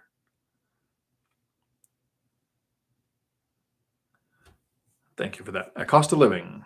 Eli, they have to pay the break lease fee first. The deposit is to pay for repairs, right? So I'd make sure there was enough left. You want to collect the fee because you are not sure of the condition of the unit until they move out. It's Good answer. Ring seeker. Howdy. Oh, is that a marriage thing? Because if it's a Lord of the Rings thing, great. Thanks for sharing the life story, which with such incredible detail, even though it might be very difficult. Thank you. Very motivating. Now I just need to get the face-to-face before you start charging $100 an hour. Exactly. Cost of living. Deposit can be used for unpaid rent. This is why I don't collect last month's just large deposit. If rent is $1,800 and the deposit is $2K, then $600 in repairs, and you have to try to collect. Good luck. Very similar to me. The reason I don't collect last month's rent, and I saw this in the BiggerPockets forums earlier this morning, it makes the tenant think they have a free month's rent as long as they move out at the end of this lease. And I don't want tenant turnover. So I literally make sure the deposit and the rent are different amounts, so they never confuse the deposit with a last month's rent, because they think I have a last month's rent if I move out. It's a free month's of rent. So one of the things I do to help contribute to limiting tenant turnover is not collecting a last month's rent. Ring seeker. 100 is high enough that it would take out people who are less likely to take action, but still low enough that it doesn't deter those who are trying to help, not starting with best possible position. I think that is a fair statement. So, yeah, I think that's fair. I like that. Thanks, Ring Seeker. Dax, howdy. Average rent seems higher renting to an Airbnb host. Low wear and tear rent is on time and $500 over market rate. Seems like a win all around. What's the catch? Houston, Texas. So here's the catch. If you buy the property and it makes sense as a long-term rental, at least it wouldn't lose money. And then you benefit from short-term rentals, sure.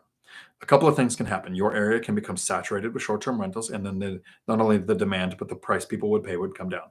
But there are municipalities and big, huge change, which won't let me talk about it because of legal things, but I can say that the name of the hotel has 2 trees in it, that are suing Airbnb and Vrbo every day, trying to shut them down. States that are trying to shut them down.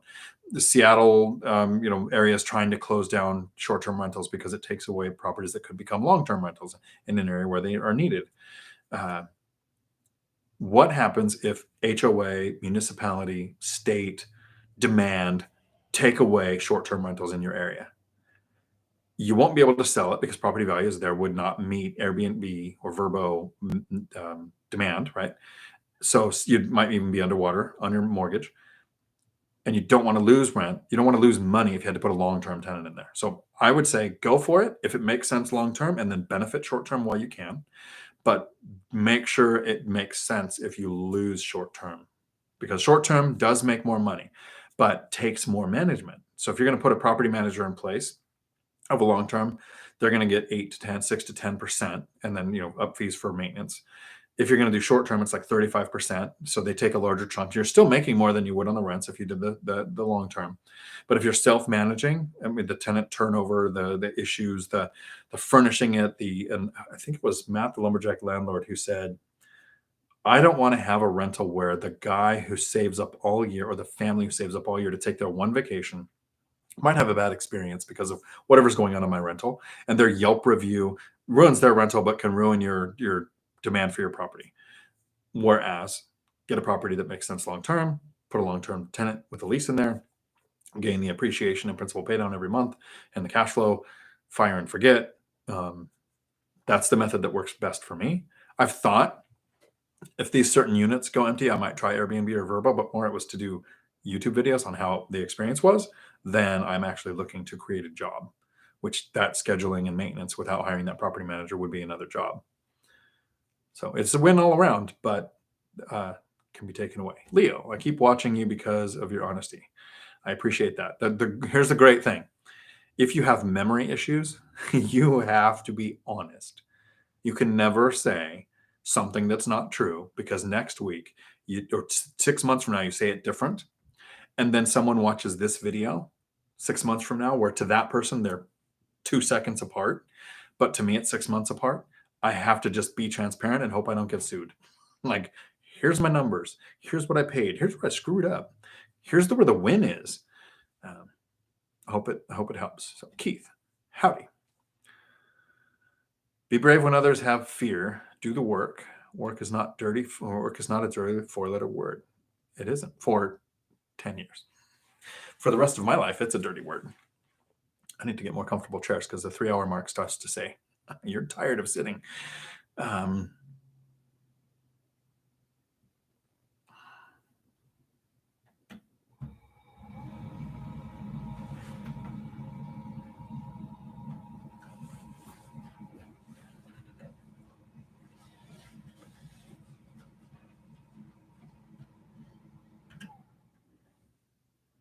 There we go.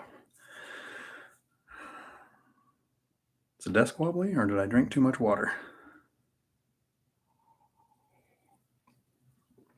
Thank you, Arthur and Vatsal. Howdy. Get the likes up. Million. Come back to 401k if I find 10 to 12% cash on cash duplexes, even though I will pay 10% penalty and 22% tax. I would agree. I am still leaning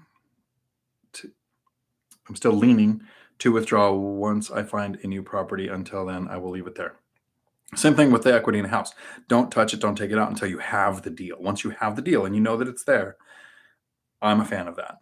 Tom Kine, practically speaking for myself, my first month's cash flow paid for Michael's course. Awesome. But all the conversations I have with you have saved me thousands. That is awesome. Tom, what coated locks do you have on the inside of the house for the bedroom door? Same ones. The deadbolt lock. I carve it out, make sure the deadbolt fits. It seats in better. Same exact Lowe's deadbolt lock goes in there for that. Takes a little extra time to put in because the interior door doesn't have the 2 holes, and then the bottom one doesn't even lock, but it's just the deadbolt lock on the top. DJ Games, I bought the book. Awesome. Okay, so the audiobook, because some people watch this in Futureland, this is going to be rolled on the comments below after the video is over. So hopefully that was clear. It's the first time I'm doing it. I'm hoping to find a cleaner system in the future. And I know this will be a rough one because this is only a 20-sided dice. So I might give away 2 books. But next week, I will have 100-sided dice. Easier to figure out and give people time to put in their comments. And I like it. Cost of living negative 24 cash. So 2 years ago, you retired. Awesome. So I will read these really quick, but I'm hoping people will leave comments after the video down below. So Keith, 931.22. Cool. Cost of living, negative 24 months from cash flow. Victoria Lamb, howdy. Negative 15, congratulations. Ring Seeker, 60 months, so 5 years, good. Ninja Vanish, howdy. 214.42. 42? Okay. That is a long time from now. Cost of living, 48. 48, nice. Monica, howdy. I want to be retired in 5 years to enjoy life and my family. Awesome. Million, 5/1/2030. Springfield Sniper, howdy. +1 on finding someone that can cut blinds correctly. Yeah. My wife and I learned this the hard way. Luckily, the job was so bad the store replaced them for free. Awesome. Tom Klein, 66 months. I will be 55. Good. My friend with the 30 units retired at 55 too. One of the reasons I wanted to do the 52 was so that I could, like Matt's going to do to me, rub it in the face. Like he's doing 45/6/14, so he can always say he retired a day before Zuber. And I retired 42 days before my friend Dan, who is going to do a video with me on his journey. Elise, I hope I can retire at 52, like me. Good, awesome. That's 75 months from now. That is a while. Hopefully we can get you there sooner. A cost of living, Eli. I still require a 30-day notice, 20-day in Washington, if done within first 10 days of the month, rental period, if after the 10th to 11th you are into the next rental period. So I'm wondering a cost of living if you then prorate each day or if you just charge the next month. Laura, I watched that video twice, but I am afraid to go from not happy to worse. Right, that go with the devil, right? A cost of living, develop a questionnaire that requires lots of questions and knowledge of their market, makes them do the work and have knowledge to make the next step change, charge $40 to $50, give you information. I love that. That is a great idea. Definitely should have a questionnaire so that if they won't take the time to fill out the questionnaire with some detail, they're not going to benefit from a meeting anyway. So cool. Jay, 108 months, more or less. Okay, cool. Scott, howdy. When will you start a Twitch stream? What will you play? I play World of Warcraft. Don't know if I would do Twitch. I did YouTube because I take a lot of YouTube, and I guess it's an age thing, but I still get my gaming information from YouTube. So I haven't done Twitch yet. We'll see. If I did, it would be World of Warcraft. I would stay focused on one. I've tried. This is the nerd out moment for everybody. Watch the numbers drop. Elder Scrolls Online, Star Wars. What is it? That's the MMO one. I didn't do Elden Ring. Yeah, mostly all the MMOs that are out there. A cost of living where they are out requires them to do homework and eliminate a lot of full-time fluff time and hit the ground running. Can even have different questions, evaluate where at, next steps. I like it. And we're going to be wrapping up here in a minute. So any questions you want to get in, please get them in there. It'll be 3 hours and 12 minutes so far. 3 hours and 10 minutes. Apparently I started a minute late. Next week, I'm going to be doing this on Zoom, and I'm going to have some surprise guests pop in and out.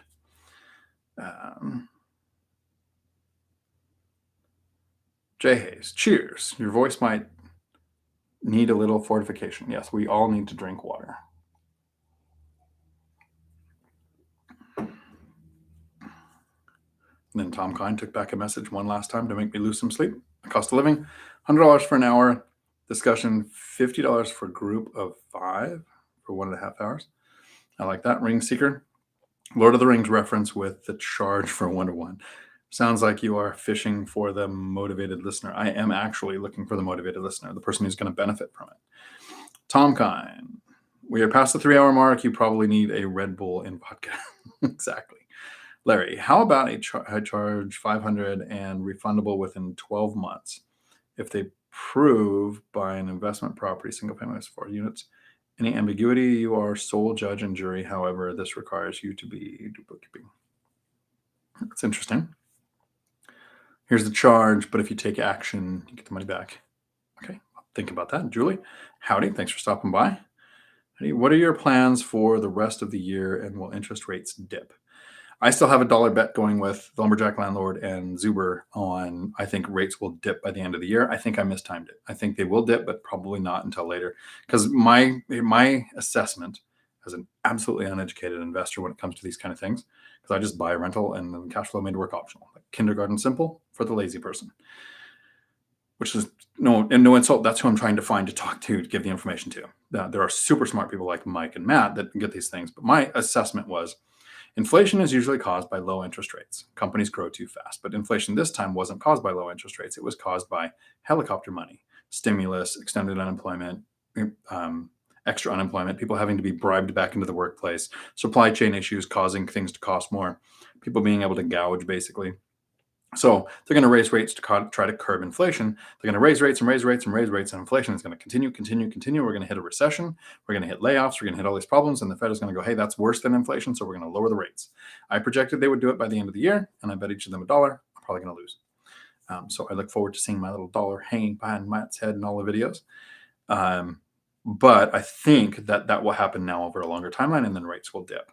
So any property that you buy now that makes sense, that cash flows, like I bought in 2018 when rates were above 6%, and everybody's like, oh, I can't buy now. This is stupid, because of all of the reasons that happened at the beginning of the video that I went through on this list here.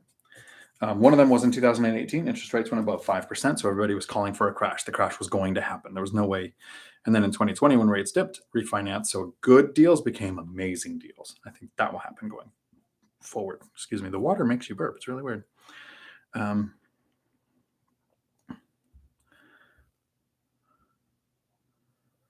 good idea. I like it. Monica, howdy. I am addicted to your channel. Thank you for all the information you share with us. I hope it's super helpful. And always feel free to come in with questions. If you have questions, if anybody has questions and you don't want them answered in a public format, that's my email. If I ever miss an email by like 2 days, email again, because I get a lot and I might have missed it. And I will not be offended by a second or third or fourth or whatever email, but I get back to them all. Loco Eddie, howdy. Thank you for these videos. Helps me stay focused, and great knowing that we all struggle with similar fears, but it's simply lack of knowledge. I think that's very true. I think we all have the same fears. And then Laura, thanks so much for sharing your knowledge and answer our questions. Thank you all very much. I hope you guys have a week full of awesome. We are at 99 likes before the end of the video. 100 likes. So now I am giving away the audiobook. So after the video is done, in the comments below, remember, if you leave how many months your goal is to retire, whether it's 10 months or negative 10 months, because you already hit it, let me know. And then I will use the Dice of Doom to pick who wins the audiobook. And like I said, I'm hoping it's Michael Zuber's One Rental at a Time, my friend's book. If you already have the audio version of this, then you can pick anything else. And I would like it to be something like Rich Dad Poor Dad, Set for Life by Scott Trench, or whatever book you pick. Thank you all very much for hanging out. This has been awesome. Until my next video, thanks for coming to my Dion Talk.